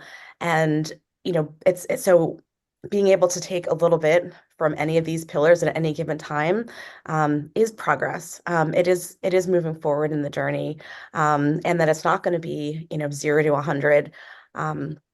But I think that, you know, and when I don't find the grace for myself, it's those connections that I have around me that I've really worked on fostering just as much as I work on getting the number of steps I need every day. And those definitely, those social connections help me give me grace when I don't give myself that grace. Thank you. Yeah, I'd like to add to that. That's a beautiful answer. Thanks. I think it really helps for us to share our stories. I think a lot of times we have these inner stories. It's that inner critic that is so rough on us. And sometimes when we share maybe a little bit from our past and maybe some of the thoughts we have, some of the ways that we've made decisions about taking care of our bodies, I think that gives us strength, and that gives other people strength too. It helps us keep from isolating. I think sometimes when we feel isolated and we get into that kind of stinking thinking, as I call it, then we can share a little bit. And we never know when just the small things that we share with someone else will inspire someone. And then we realize, okay, I am actually doing a little bit better than I thought. Yeah. One of the tools that I often use with my patients, again, you know, most of my patients usually have a finite period of time to be here now, Earthside. And one of the things that we do is a heart-centered breathing when they get really, really anxious or have a symptom that's getting difficult to manage. And it's something that I carry with me in my life when I do my meditation, simply just putting your 2 hands over your heart and feeling, you know, the blood rushing through your heart and recognizing that this life is a gift and that none of us did anything to earn it, but we're here and there's a reason for that. And so if things are not going your way right now, recognize that, you know, if you woke up today, like that is grace, right? That is life inside of you, and you still have time to keep doing whatever it is that you were meant to do here. And I carry that with me so much. I mean, I know it's hard for other people to see because they don't see what I see with my patients, but when you recognize that, you know, There are people who would swap places with you in a heartbeat. If it meant they had more time on this earth, they would. So everything is going to be okay. And you're allowed to go as slow or as fast as you need to go on this journey that is your life. Nice. Who else do we have on this wonderful day one of the How Healers Heal Summit? You can get the book on Amazon, and I've been posting the link in both the chat and the show notes. All right. So thank you, Dr. Amy, Dr. Julia, Dr. Jaya. Go check them out on the website, get the book, read their chapters. Next, we have Dr. Sabah Sharif. Dr. Sabah Sharif completed an accelerated medical program at the Sophie Davis School of Biomedical Education with her clinical years at SUNY Stony Brook School of Medicine, followed by a residency in internal medicine at Winthrop University Hospital, all in New York. She then completed fellowship training in allergy and immunology from Kaiser Permanente in Los Angeles, California. Dr. Sharif has been practicing medicine for over 20 years. She's board certified both in allergy and immunology, as well as lifestyle medicine. She has earned a fellow status in the American Academy of Allergy, Asthma, and Immunology. The fellow status is a recognition of achievement and proficiency in the field. As an allergy, asthma, and immunology specialist, she gets fulfillment from making early diagnoses and treatment decisions and improving patients' quality of life. She enjoys teaching her patients, including any relevant pearls from lifestyle medicine.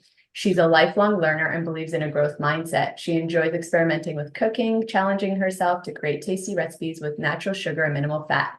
She adheres to a predominantly pescatarian diet. She loves spending time in nature by hiking and biking. She hopes to inspire and impact others by sharing the transformative lessons of lifestyle medicine.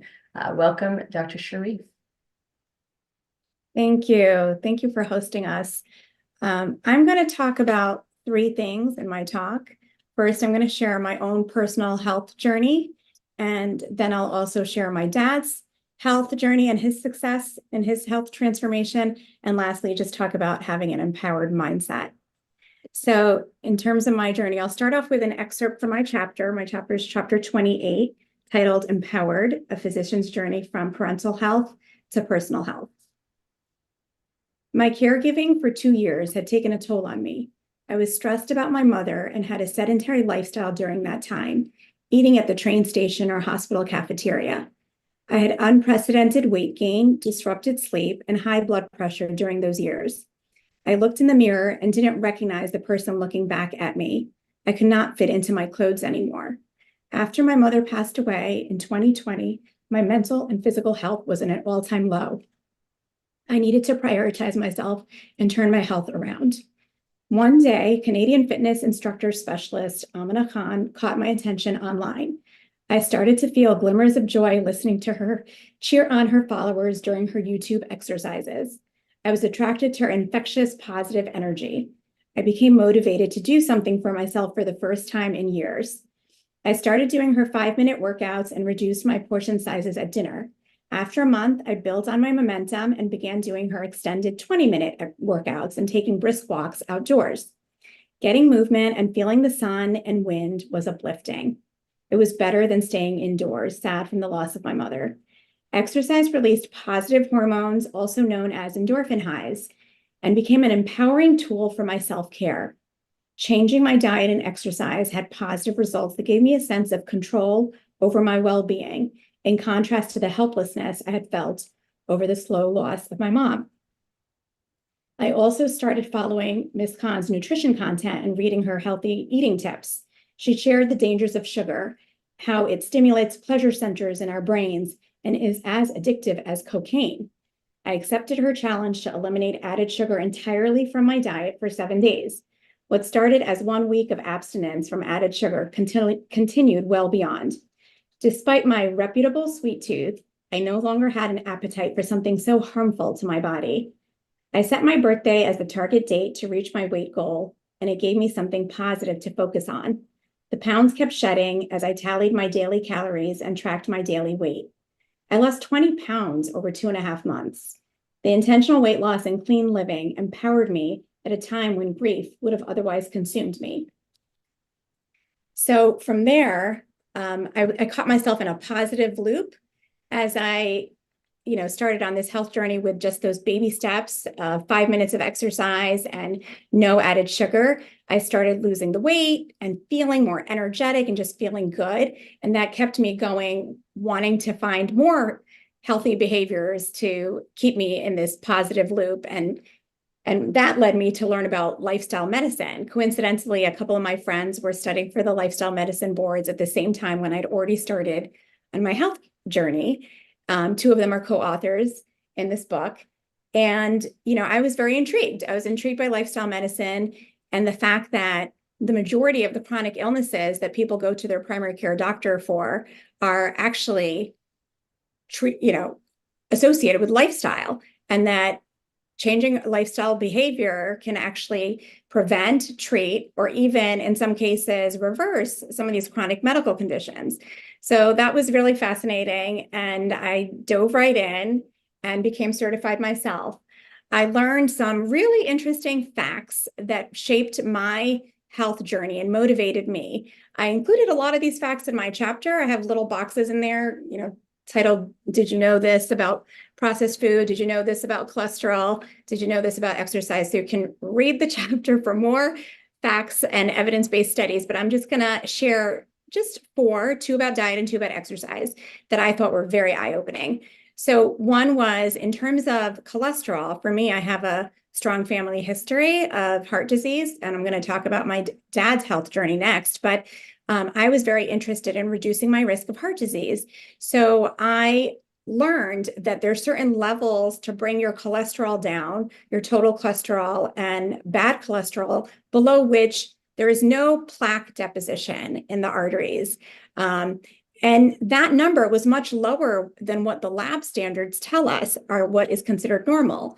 So bringing the total cholesterol below 140 and bringing the bad cholesterol or LDL below 70 is where there is no more plaque deposition or plaque progression, even if you do have heart disease, irrespective of other risk factors. So you can be a smoker, you can have high blood pressure, you can have diabetes, you can have all other risk factors for heart disease. But if you bring your cholesterol down to these numbers, you will have no further plaque deposition, because cholesterol is a direct risk factor for plaque deposition and the others are indirect risk factors. So learning that, it actually gave me a target for which I wanted to focus on getting my cholesterol down to.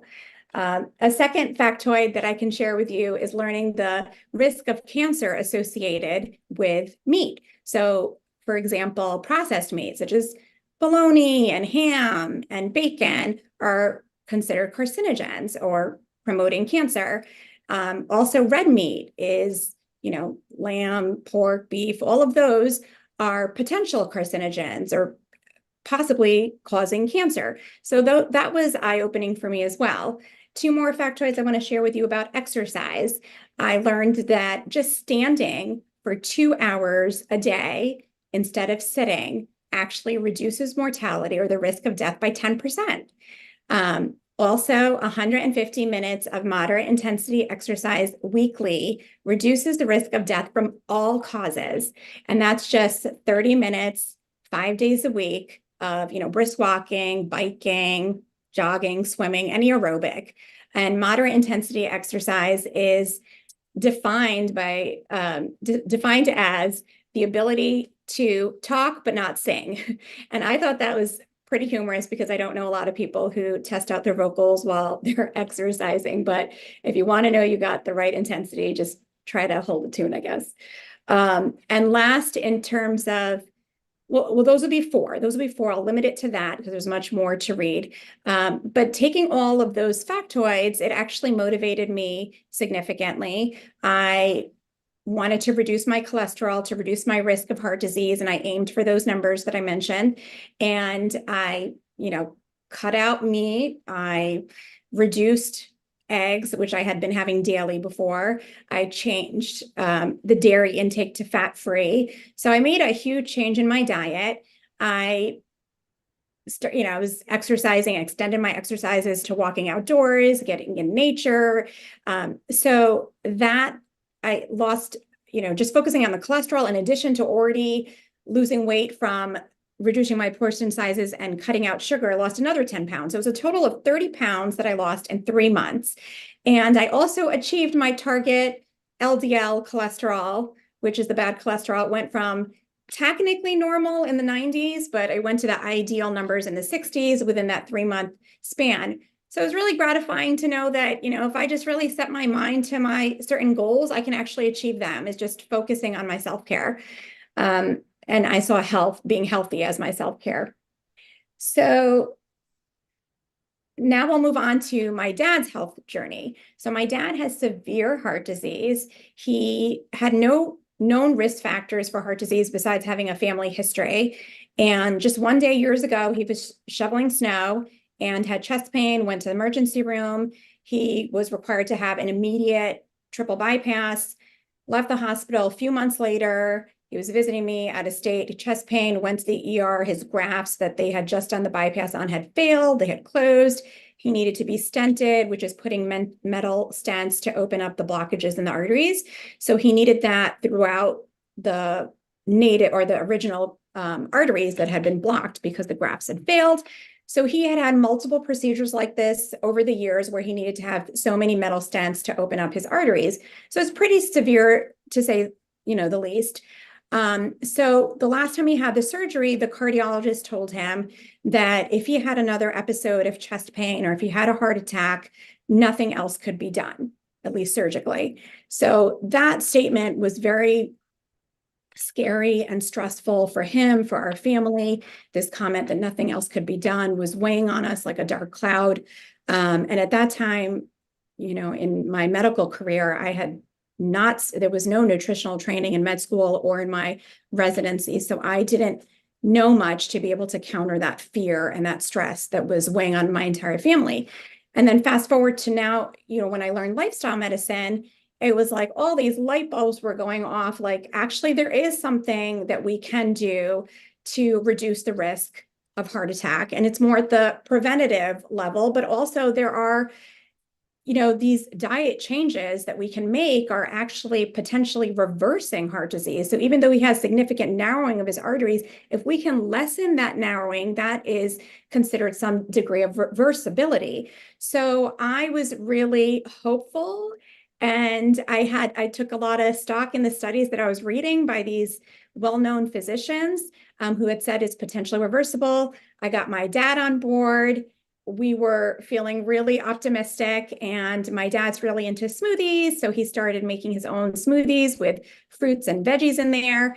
You know, we throw in some cooked oatmeal and greens. And anyway, he changed his diet around significantly, eliminating meat and eliminating added sugar, and really focused on reducing the cholesterol. And wouldn't you know, a year later, his cholesterol also dropped into the ideal range of the 60s, which is the lowest he's ever had in his entire life.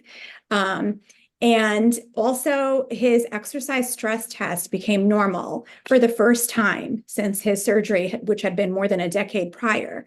So this was huge. This was huge. So it was just really affirming and validating that what I had read about in lifestyle medicine about the potential reversibility of heart disease, I had a firsthand example of that. So it just gave me so much joy and so much happiness to see that what I had studied about actually could, you know, lengthen his lifespan. Makes me emotional because there was so much fear. We were such an extreme point before, and we came to such a, you know, positive point of hope and positivity and knowing that he can live longer just because of the dietary changes that we made. So that was a huge success in my personal life. And then lastly, I want to talk about just having the right mindset. So the title of my book is, you know, titled Empowered. And I think it's really important to have that kind of empowered mentality to approach lifestyle changes or diet changes. And that's what it took for me, because I was nowhere feeling near empowered when I lost my mom. It was the opposite. But once I had made the decision that I was going to change my life around because I no longer recognized myself and I was an all-time high weight of my life, I really, once I started making those baby steps and noticing the positive changes that were resulting from that, it was very empowering. It was empowering to see that the little changes that I was making were actually resulting in noticeable differences, whether, with the weight loss and with just feeling more energetic and feeling more uplifted, and seeing those actual changes. So that empowered mentality made a huge difference. And that feeling of I have control over my life, I have control over my health, that I, am capable, this can-do mentality. I had to remind myself that I have done difficult things before and I can do this as well. So I reminded myself that I had the biggest sugar tooth, something that people would tease me about, and yet I eliminated added sugar from my diet entirely. I'm a big foodie, but I fast for religious reasons, day in and day out for a month at a time. So I knew that I could do difficult things, and I had to tap in on those reminders for myself to know that I can do this also. I can, eliminate meat. It just kind of propelled me to have this empowered mindset. And one thing that we also learn in our lifestyle medicine training is that behavioral change requires several things. One of them is just to have the motivation. The other is this idea of self-efficacy, which to me is pretty much the same as being empowered. Self-efficacy is the idea of feeling capable of making change in our lives. So the motivation, the self-efficacy, and support.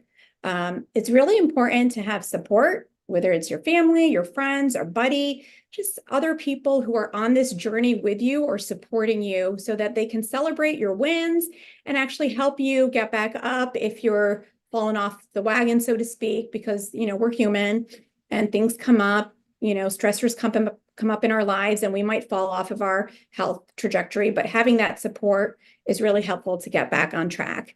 So, for me, I have a accountability group that I created of friends, and we check in every single day on our WhatsApp about if we're getting our 5 fruits and veggies in, if we're getting in our aerobic every day, if we're doing our stretching and our strengthening exercises every day, if we're doing something for our emotional wellness. And we kind of have this healthy competition going on with incentives so that, just to keep us motivated to keep at it. So for listeners, I would say that if you're motivated by anything that you're hearing during this summit and you feel like you want to make a change, I think the empowered mindset is really key. That can-do mentality. Just remind yourself, when I'm sure you have done something difficult in your life and accomplished something that you thought that you couldn't and that was really hard. I would just remind yourself that you've done hard things, you've succeeded, so you can do this too. And just have that can-do mentality to get yourself, some positive health changes. And it only has to start, I want to emphasize also, it only has to start with baby steps. You can literally just choose that I'm going to add just 1 fruit or veggie to my meal, for example, every day. You can just start with something as simple as that, and that's big.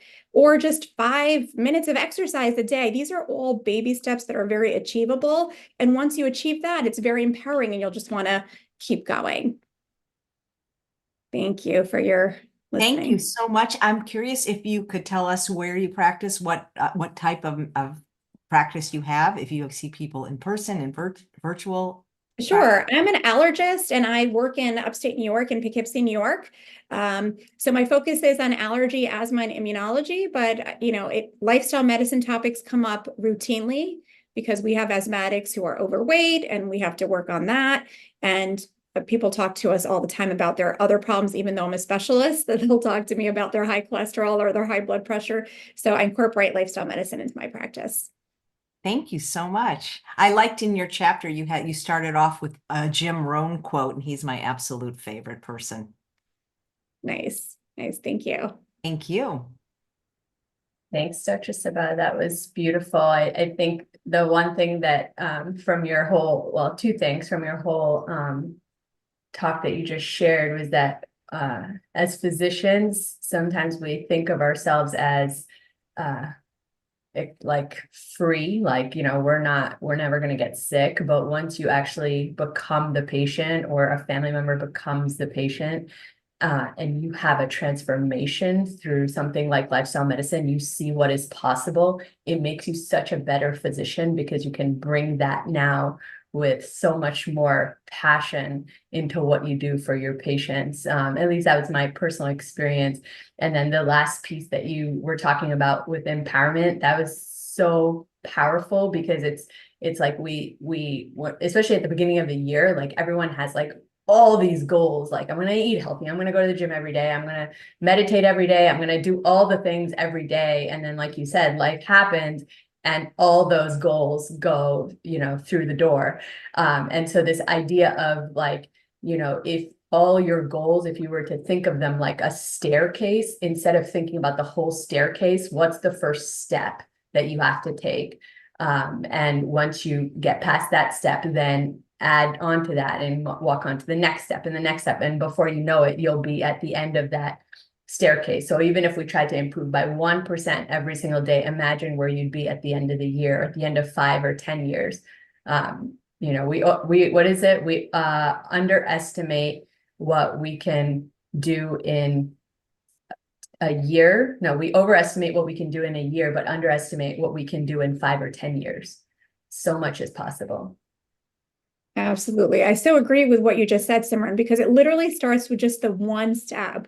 And I've seen that with my patients over and over. I tell them to start with just one thing, and it's a snowball effect. They get that one thing, like, they accomplish that one goal, that mini goal that they have, and then they want to increase their goals, and they just fly with it. Once they see that they're able to accomplish small mini goals, they get bigger and bigger goals, and it changes their whole life physically, mentally, and so many dimensions of their life change. It's just a ripple effect. Absolutely. Absolutely. Awesome. All right. So let's see. We have Dr. Lisa next. So I will introduce Dr. Lisa. Dr. Lisa Patak is board certified in internal medicine, pediatrics, and lifestyle medicine. She's a graduate of the accelerated 7-year medical program at the Sophie Davis School of Biomedical Education at City College, and received her doctorate of medicine from Mount Sinai Medical School in New York City. She completed her residency at Cooper Hospital, where she was selected as the chief resident during her final year. She has earned her fellowship in both internal medicine and pediatrics. By maintaining her fellowship, she makes special efforts to be a better doctor and deliver high quality healthcare. She's also a strong believer in overall wellness and disease prevention, and therefore has expanded her education and became board certified in lifestyle medicine in 2020, which is her true calling. Lifestyle medicine is a study of how our lifestyle choices can prevent, reverse, and treat chronic medical conditions, incorporating specific recommendations from nutrition, mental health, physical activity, social connectedness, sleep, and avoidance of harmful substances. She's the founder of Dingman's Medical, a primary care practice in Northeast PA, where she incorporates lifestyle medicine on all ages, from pediatrics to geriatrics. In addition to her practice, she is currently a lieutenant colonel in the United States Air National Guard and serves as a Stewart Air National Guard base in Newburgh, New York. She's an active member of the American College of Lifestyle Medicine, USAF Lifestyle and Performance Medicine Working Group, and Poplar Care Network. She lives in Northeast Pennsylvania with her family, and in her free time enjoys hiking, reading, yoga, traveling, and inspiring conversations. She continues to maintain a healthy meditation practice and incorporates an uncluttered, minimalist-inspired lifestyle. Welcome, Dr. Lisa. Thank you so much. It's such a pleasure to be here today. And such an honor to be on Chef AJ's program. I'm following you for many years now. Thank you so much. Yeah, so basically, like as Simran introduced me, I do have my own practice, primary care, so internal medicine, pediatrics, lifestyle, and I've recently become board certified in obesity medicine as well, really trying to help as many patients as I can with their health goals and preventative health goals. So I do see pediatrics through adults, and I've been also trying to incorporate all of my learnings in the military as well, and trying to share what I've learned through through the Air Force, my reserve duty. But I would like to, as many other people have said, like I thought I was pretty healthy. I happened to, I was born into being a vegetarian, so I kind of already avoided a lot of inflammatory foods, and I was kind of active, as far as my military requirements. But once I really learned lifestyle medicine, I learned so much about so many more things that I could be doing.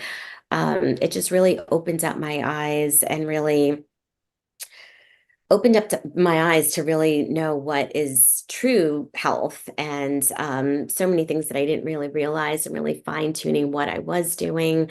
So it's just been so rewarding for me on a personal level, but huge as well as I'm sharing this with my patients.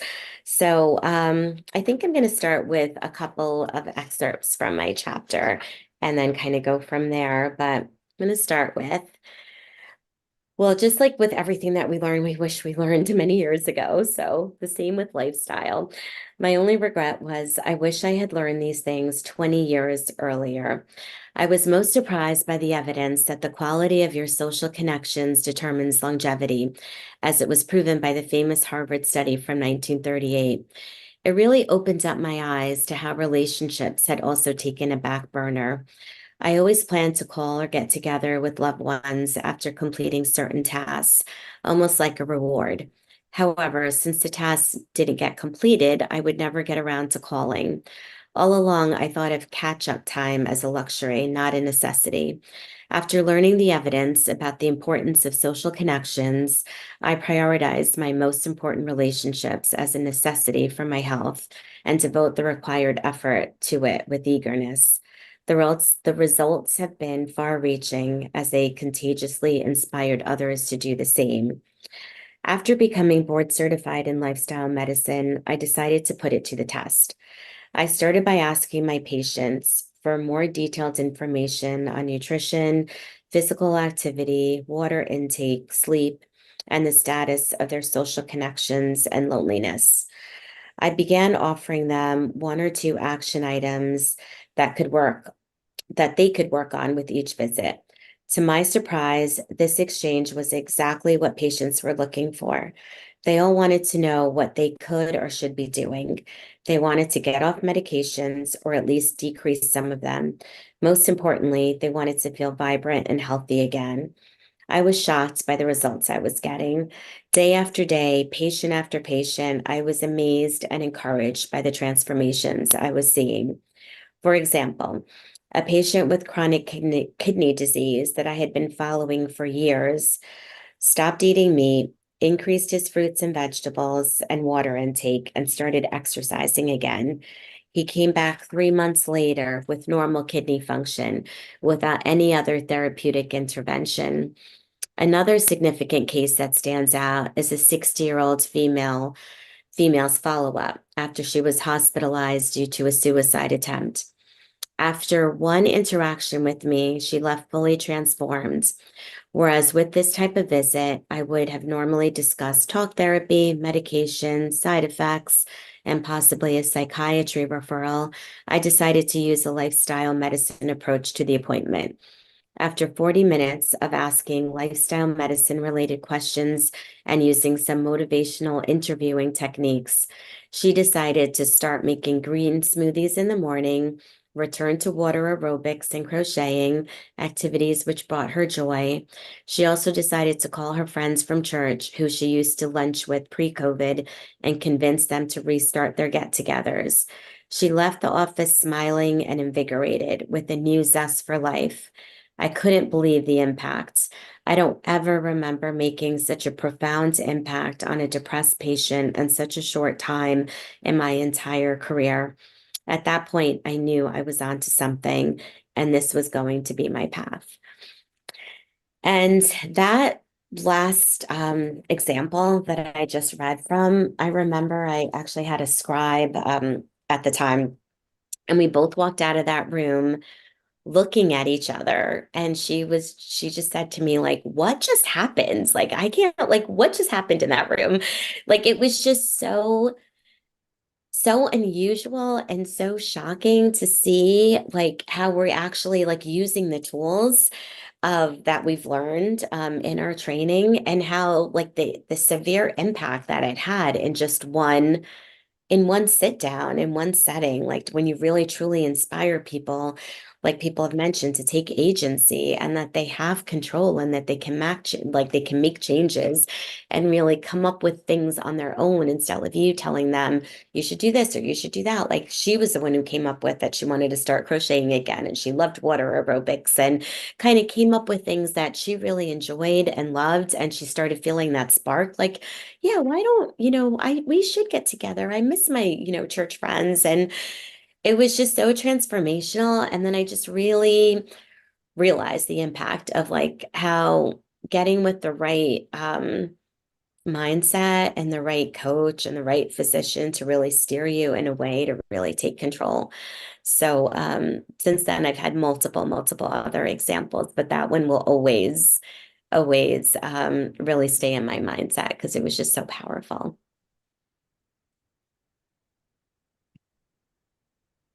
Thank you so much for sharing.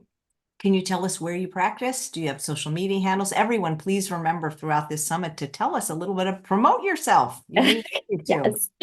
So I'm in a I'm in a small town it's called Dingman's Ferry, Pennsylvania, which is northeast Pennsylvania, outside of Milford. And I haven't started telemedicine much yet for outside of my practice, but I do some telemedicine. I'm insurance-based practice.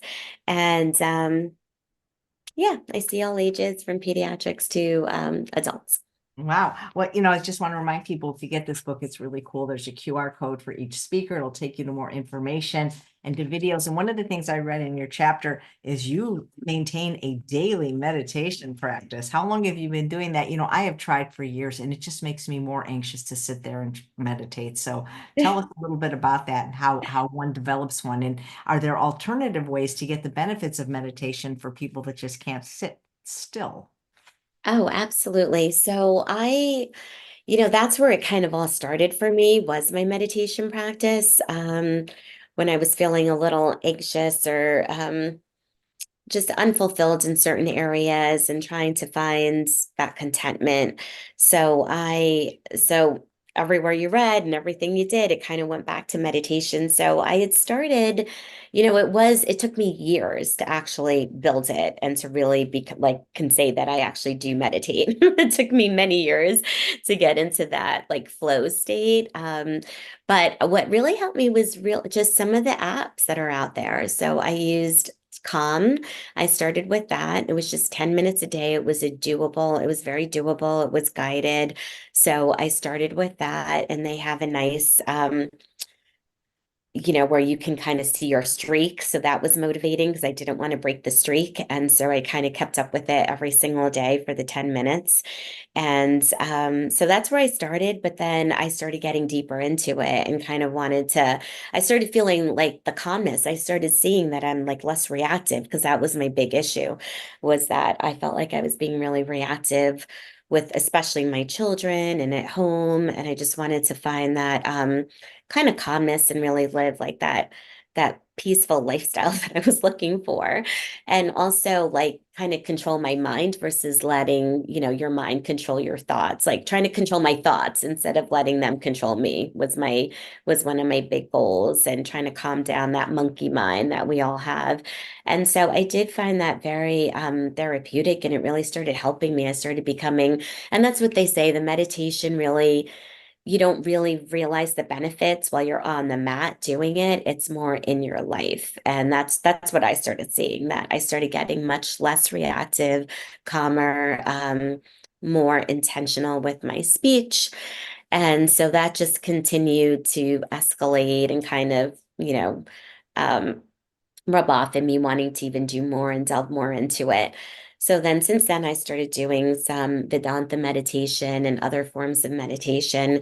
But there are other ways that you can get that way. A lot of people like walking meditations, or mindful walks, or even This is my meditation right here. This is meditation I know how to do. I hope it helps. yes, yes, I it does. personally, with all due respect to lifestyle medicine, I think having pets should be like the seventh pillar. Absolutely. Absolutely. They're so therapeutic. Yes, they are. I And think and also are you licensed to see patients in all states virtually, and everyone should tell us that as well. so at this point, I'm licensed in 3 states, New York, New Jersey, and Pennsylvania. Thank Yes. you. Yes, absolutely. Absolutely. But I definitely encourage some kind of meditation, mindfulness practice for sure to get started with. Yeah, we just had Dr. Judd Brewer on last week, and she's just, every time I talk to him, I go, yeah, let's do it. And then I'm like, oh, it sounds so hard. Especially because I do so well with the other pillars, sleeping, eating, and exercising. But boy, that stress reduction one. And I'm really nervous now because Dr. Shankar said that stress is the #1 reason for cancer. And I'm like, uh-oh, that's not good. Well, Not I feel like meditation isn't for everyone. There's different, because meditation really is being in the moment without judging anything that you're thinking, right? So there's different ways to activate your parasympathetic nervous system, which is really what you're doing with meditation. Chef AJ, just a baby step. Do you have like an Apple Watch or something like I on your don't, but I can get one. I see you have your therapeutic pet with you now too. Well, we call him Master Shifu from Kung Fu Panda. He literally will just sit there with his eyes closed and take the deepest breaths. So I strive to be like Milo, my cat, because he is the most like meditative of us all. But if you have like an Apple Watch, and a lot of these devices now, like they have mindfulness tactics built into them. So for example, the Apple Watch, you can set it up so that every hour it will vibrate and remind you, it'll walk you through like a 1-minute breathing pattern. And so even just that 1 minute every hour, can bring you back to the present moment and breathing and non-judgmental thinking. And same thing, if you go for a 5-minute walk, just focus on the air going in and out of your nose, or that it really just comes to being in the present moment. I'm not an expert, but again, that's just what I do with my patients who have such extreme amounts of anxiety. So trying to bring it back to the moment and not think about anything is really how I think about it. Your cat is precious. Everyone's saying what a beautiful cat you have. Dr. Sharif, there was a question from Virginia who's watching on Instagram, because you had mentioned your father having heart disease. Are you familiar with Dr. Caldwell Esselstyn and his work on preventing and reversing? Yes, he's actually who I was referencing about the reversibility information. It was from Dr. Esselstyn and Dr. Ornish's studies. Dr. Esselstyn is the one I was referencing in that. What I was talking about with the reversibility. Yes. Nice. I love it. Wow. Would you All right. Go ahead. I was just going to say, we are talking about the book, How Healers Heal. There's 33 amazing stories in here, and we are featuring 24 of the lifestyle medicine physicians over this free 3-day summit. We'd love for you to get the book, though. I'll have the link in the show notes as well as the chat. And how many more wonderful doctors do you have for us today, Dr. Motra?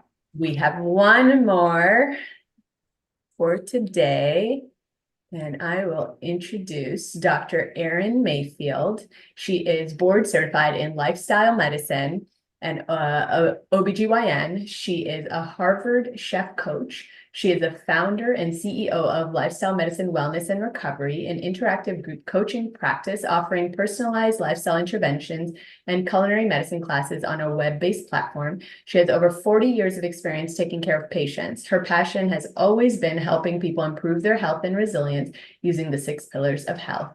Dr. Mayfield started the first lifestyle medicine service in the Florida Panhandle with one-on-one consults and culinary medicine cooking classes. She is a member of numerous professional and civic organizations, including the American College of Lifestyle Medicine and the Teaching Kitchen Collaborative. Welcome, Dr. Erin. Thank you for being here. I see her here, but she hasn't unmuted herself or turned her camera on yet. So, but I hope she will, because if she's interested in culinary medicine, then Dr. Erin, are you here? Yeah. Well, she's in the Zoom room. I see her. I've been asking her to. She said, I cannot get my microphone and video to unmute. Okay, then I don't know what kind of device she's coming in on, but one of the first things we do is sometimes change our devices. So if she's on a computer, maybe try from the phone. You do need the latest version of Zoom installed as well as the latest version of Google Chrome in order to access Zoom. So maybe you can ask her that. Right. In the Let's meantime, if you try guys that. have any questions for any of the doctors, please put them in the chat and I will look for them to the best of my ability. Let's see if anything has come in. Yeah. Da, da, da, da, da, da. Okay, she's trying to come in again. Maybe she has a different device now, and then she'll be able to unmute. Let's hope so, because you say she has some culinary interest as well. Oh, there she is, or coming, I think. At least I can hear her now. Hopefully we can get her. You can hear me? I can hear you, Oh. but I don't see you yet, Dr. Mayfield. Let's see. There you are. Very good. Awesome. Awesome. Thank you. Thank you. Okay, we're some feedback. Are you on two devices by any chance? I have muted. All right. Here we go. Yeah. If you have two devices, you're going to get feedback. So maybe you can log off on the second one because it looks like you're on your phone now. If you can change the orientation of your phone so we can see more. Perfect. Okay. Well, thank you so much for your patience. Sure. Thank you. Yeah. So I'm grateful to be here. It's very exciting to be here with you. And I am thrilled to work with all of these lovely female physicians who are passionate about lifestyle medicine and are excited to help people prevent and arrest and reverse their chronic diseases using lifestyle change. So I have a telemedicine practice where I am licensed to see patients anywhere in Florida and Georgia. The name of my practice is Lifestyle Medicine, Wellness, and Recovery. I board certified right before the pandemic hit, and this was my motivation for creating a telemedicine practice. However, once things started to open up, I started doing culinary medicine cooking classes in our local area. We've had a lot of fun doing cooking classes, and what I've found over the past year and a half is that the cooking classes, our culinary medicine classes, are a very powerful way to help introduce the concepts of whole food plant-based nutrition and to provide a non-judgmental environment for people to ask questions, to feel free to share experiences, to make new friends, and then to eat the food that we cook so that they can see that cooking whole plant foods can be delicious and they can develop their skills in that area when they didn't think they could. One of the things that I'd like to share is that I believe that I'm the oldest physician who's contributed a chapter to the book. And when I reflect on my career in medicine, which has been over 45 years working with patients, there have been so many changes that have occurred. But one of the things that I did as an obstetrician gynecologist was I've counseled thousands and thousands of women in lifestyle change. We know that when people eat the standard American diet, that it promotes weight gain, it promotes insulin resistance, it makes it very difficult to lose weight. And all of the years of my practice in working with women and in living my own life, I teach them the best that I could, how to keep a calorie, how to count calories, how to keep a food diary, how to count fat grams, how to shave calories, how to increase exercise to try to lose the weight. So it was a struggle most of the time. I know it was for me to maintain weight loss. And what I found through the years was that frequently, despite the counseling that we did in the office, they would leave the office and come back the next year with the same problems.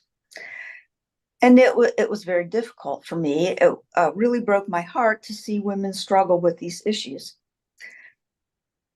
And to give you an idea of what was happening in medicine when I went to school, we did not have statins.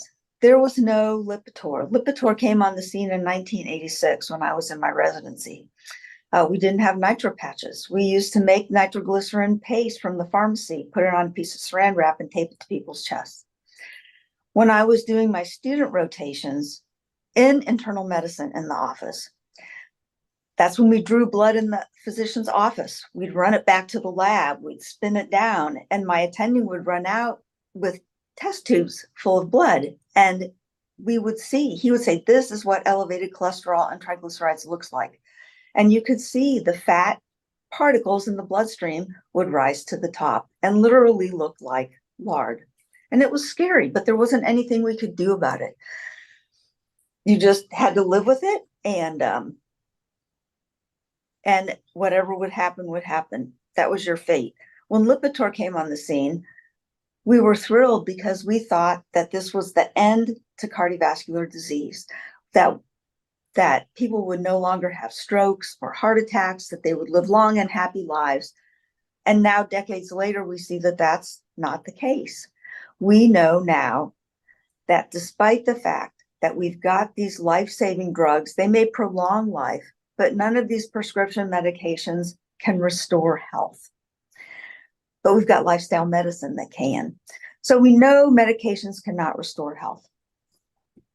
And reading the China study by Dr. T. Colin Campbell was like my lightning bolt to enter into the lifestyle medicine world. When I moved to Florida from Georgia and discovered there was actually a newly organized medical specialty called lifestyle medicine, where we could become board certified, we could have in-depth training in these principles and go out and practice.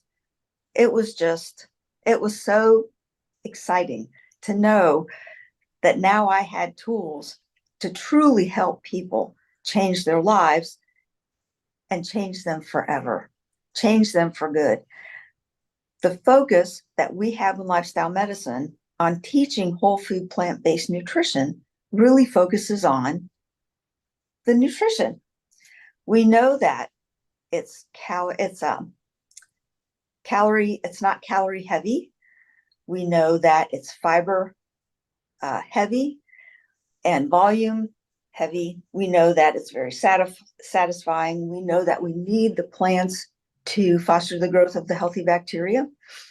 But we know when we focus on the food and we enjoy the food and we learn new ways of cooking, that in the end, all these other wonderful things happen on their own, which is in contrast to how I've lived in the past and how I've watched women struggle in the past, trying all these different types of diets that were supposed to be the greatest thing ever, and really not working in the long run and having dramatic side effects themselves. And now we're struggling with the Ozempic Wegovy fad. And I still bring people back to whole food plant-based eating, that this is where it's at. Let's do the basics first. Then let's see what we need to do after that to help you on your journey to your best health. And that can be amazing health. And so I've loved this journey. It's very exciting to me, and I hope to practice for as long as I can. So I appreciate it. Thank you for having me. Absolutely. And do you see patients virtually, in person? Tell us a little bit more about your practice. And I really want to dive deep into this kitchen collaborative thing, because culinary medicine is that is the future of medicine, if you ask me. Absolutely, it is. I do see patients virtually. I can do private consults one-on-one and group classes. I can also do cooking classes virtually. We have, of course, the most fun when we do our classes in person. And I have actually a talk that I've created called The Teaching Kitchen and Culinary Medicine, Critical Components of Chronic Disease Management. So for me, that's what I have experienced. That's where it's really at. And that is being in a room full of people, having 2 relaxed hours to have fun, to make new friends, share stories, ask whatever questions patients have on their mind. They're not on the spot. They're not under pressure, but we can develop the concepts of what healthy nutrition is, share concepts like the dangers of salt, share little video clips of what happens to blood vessels when they continue to be exposed to the animal fats. Share information like the World Health Organization's declaring processed meats a class 1 carcinogen in 2015, and talking about the food marketing messages that are so malignant in our society and how they have not only inundated us, but they've infiltrated our subconsciousness, so that those are our default thoughts about food. I talk to patients about reflecting on where their thoughts come from. When they hear voices in their head that say, well, they say whatever it is, or, well, I've always heard that's a red flag. To ask, where did that come from? Look at the marketing messages. Start noticing all of that around you, because food industries want to sell us something every minute of every day, and they concentrate on selling us, on us spending our money on their food, and they'll do anything possible to make that happen. Well, that talk you just talked about, where do you give it? I'd like to hear it. You can give it on my show. I mean, that sounds like amazing. Oh, my goodness. Well, thank you so much. I would love to do that on your show. I mean, because you're speaking my language. We had so many guests today, we didn't have time to dive deep in each guest's individual diet. But since you're the last one, and since you're also a chef, I'd love to know. A Chef AJ live question is always, what does the person eat in a day? What do I eat in a day? Yep. Oh, I concentrate on what Dr. Esselstyn and Dr. Campbell teach, of course. So beans and greens. I do enjoy my smoothies. I love to use my plant-based milk to throw in a couple types of fruit, flax meal, spinach to get some extra greens. That's delicious. I love to eat lots of fruit. I've always got fruit peeled and ready to go for snacks. Broccoli slaw, I have a special recipe I use with my soy yogurt. I make soy yogurt, so we always have a steady supply in the house. So those are our staples. We batch cook so that I make a large pot of beans. Butternut squash carrot soup, we've got a batch of that at home now. So it's those types of things. I think, and I feel in my classes that once people start, they have an introduction as to what we're doing, and they start experimenting with it. It doesn't take long, and all of a sudden they're popping with ideas as to things they can do at home that they would enjoy, and how to use their spices in a way they would enjoy. So it's really getting through the introduction and having them take the first step to say, well, I'm curious, I want to learn. Well, in your chapter, it says, I love this title, you're a Harvard chef coach. I've never heard that before. So did you have to go to culinary school? Did you have to go to coaching school and medical school, all three? Oh, well, thank you for asking. Harvard does offer a chef coach certification course, and we earned continuing medical education credits to do that. And I was able to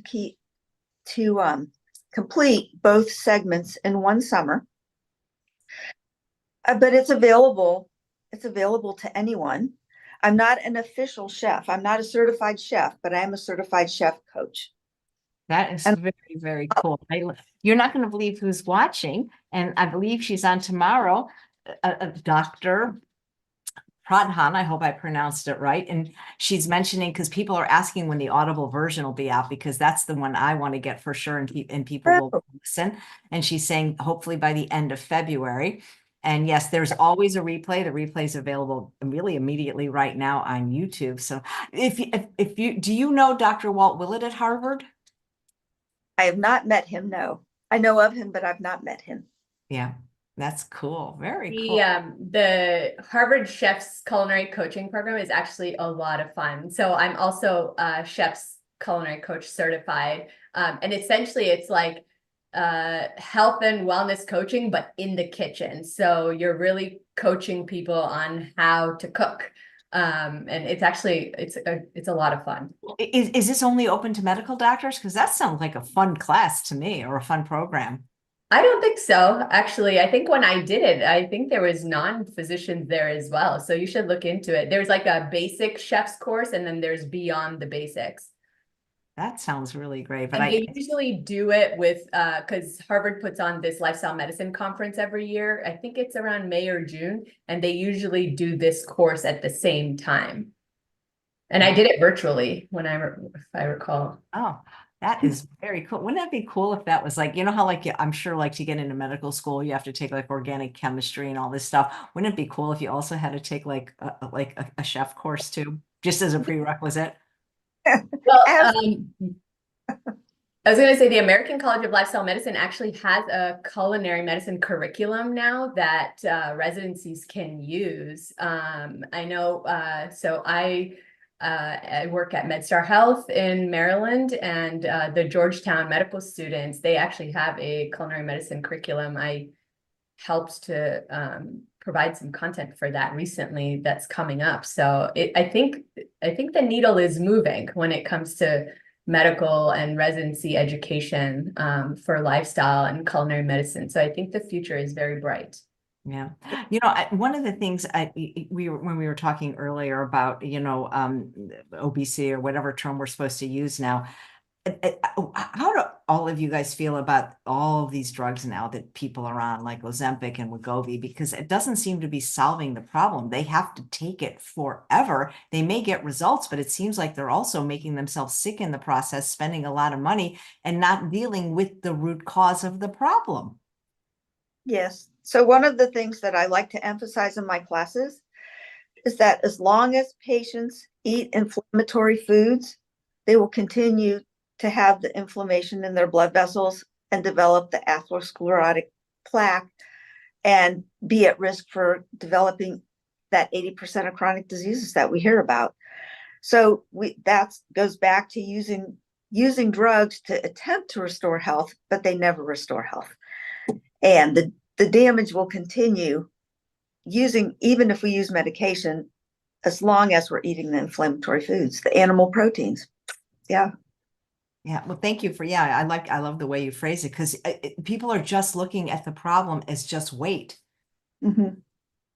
It is. And it's so refreshing to know and so exciting to know that we do have the power over our destiny, because we can change the type of food we eat, or we can take a recipe and just change out the ingredients and create a delicious meal without the meat and without the animal proteins, and change our lives forever. It just seems, I mean, I've been in this, I want to say in this space, I'm not a medical doctor, but I've been a vegan for almost 50 years and a chef for half of that time. And what I see, the part of the problem is people are so addicted to certain animal products, you know, particularly cheese, things like that, and processed foods. And no matter how delicious we make the food, it's so hard for them to stop, like soda, for example. Soda would be like one thing that I think nobody agrees that is health promoting, for example.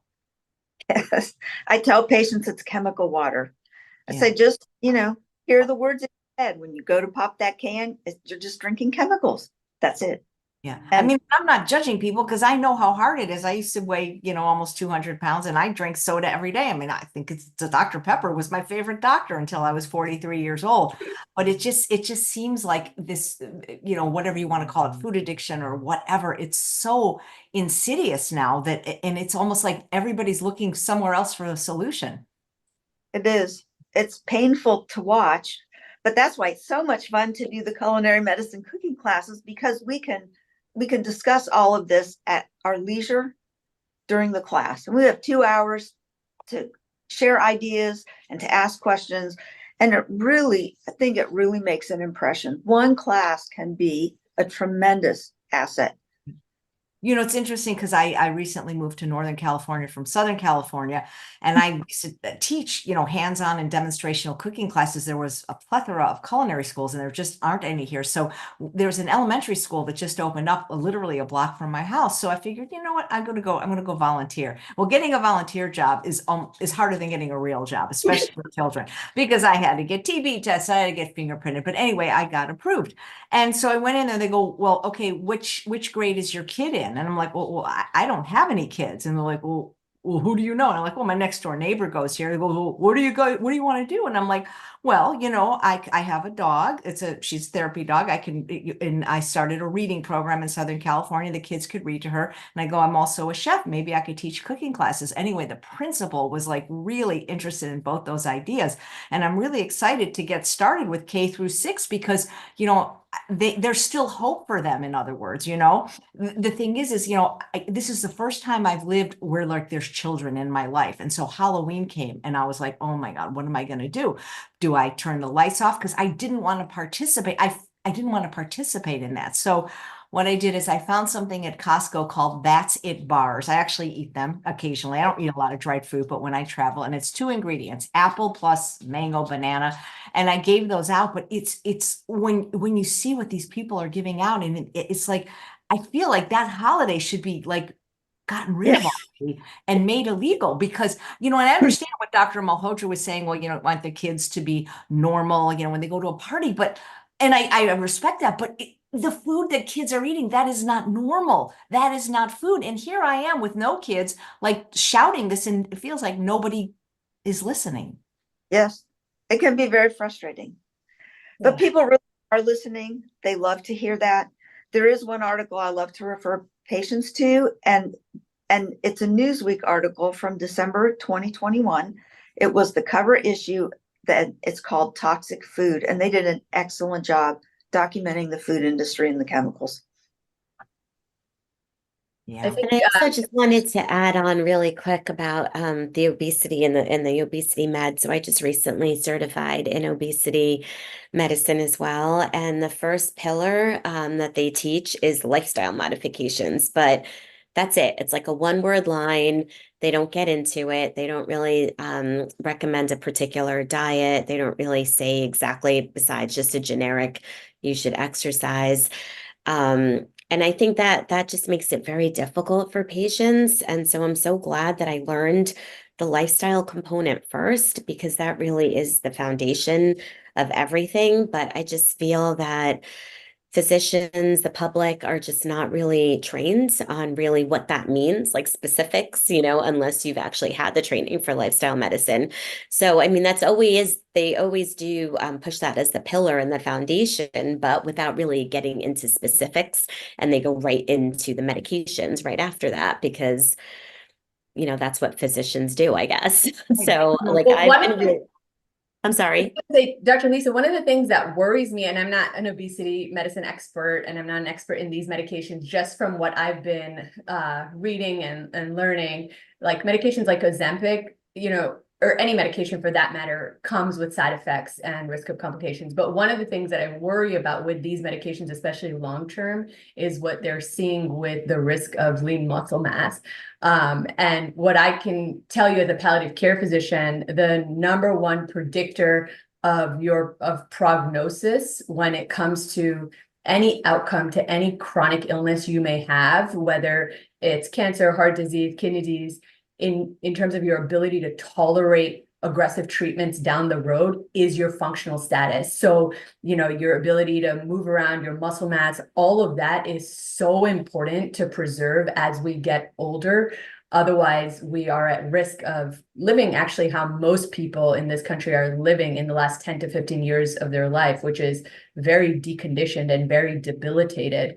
And I can tell you, at the end of the day, it really comes down to quality of life when you get into your later years. And so, finding ways now to lose weight that are sustainable is going to take you much farther down the road than to try to take.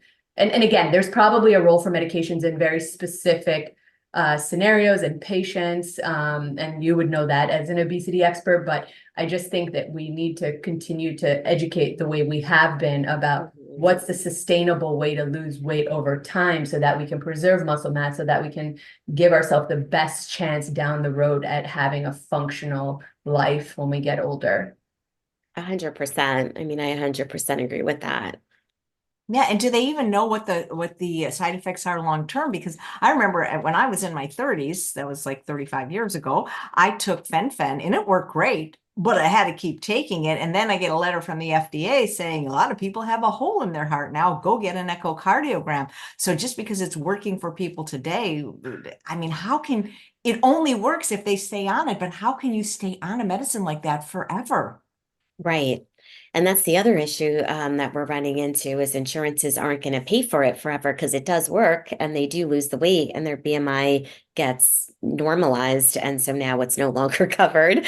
So then it gets back. But I mean, as far as my practice, I really do push the lifestyle 100%. I do shared medical appointments and really teaching them that. But so that they have that as a foundation to fall back on. But I do get worried about practices that don't really implement that and just have that generic lifestyle modifications without really explaining what all that means.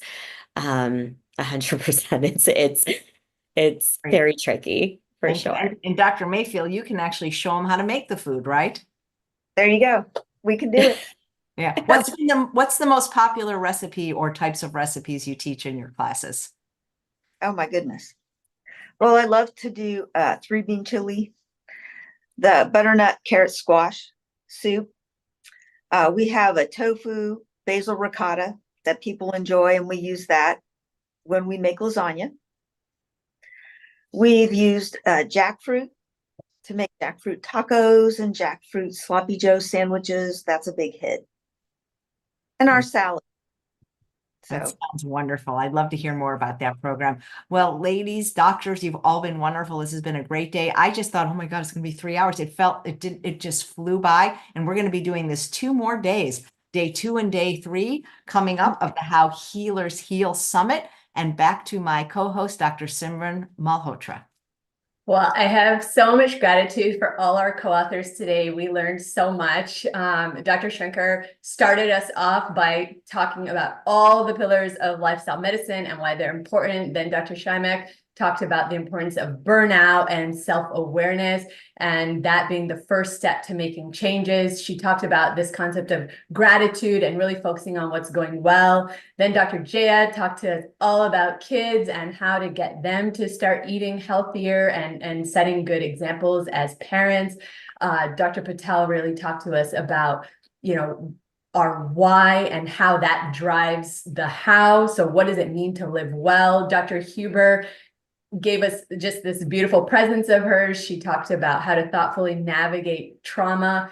Dr. Sabah shared a powerful story of her dad, who literally went from the extreme of heart disease to now living a healthy life with all his numbers normalized. Dr. Lisa talked to us about mindfulness and the power that it holds. And Dr. Aaron wrapped it up so beautifully by showing us the power of going into our kitchen and using culinary medicine as a tool as well. So this was just the beginning. We have 16 more authors over the next couple of days. And so we really hope that you join us for the How Healers Heal Summit. And we hope that you support the book. For the first year, all the donations go to the American Academy of Lifestyle Medicine. So yeah, we look forward to seeing you over the next couple of days. Thank you so much, Dr. Malhotra, and thanks all of you for being here. Please come back tomorrow at 11 a.m. Pacific time as we continue with day 2 of the How Healers Heal Summit. This was a wonderful day. Yes, thanks all of you. This was just a wonderful day. It was so nice meeting you. So much.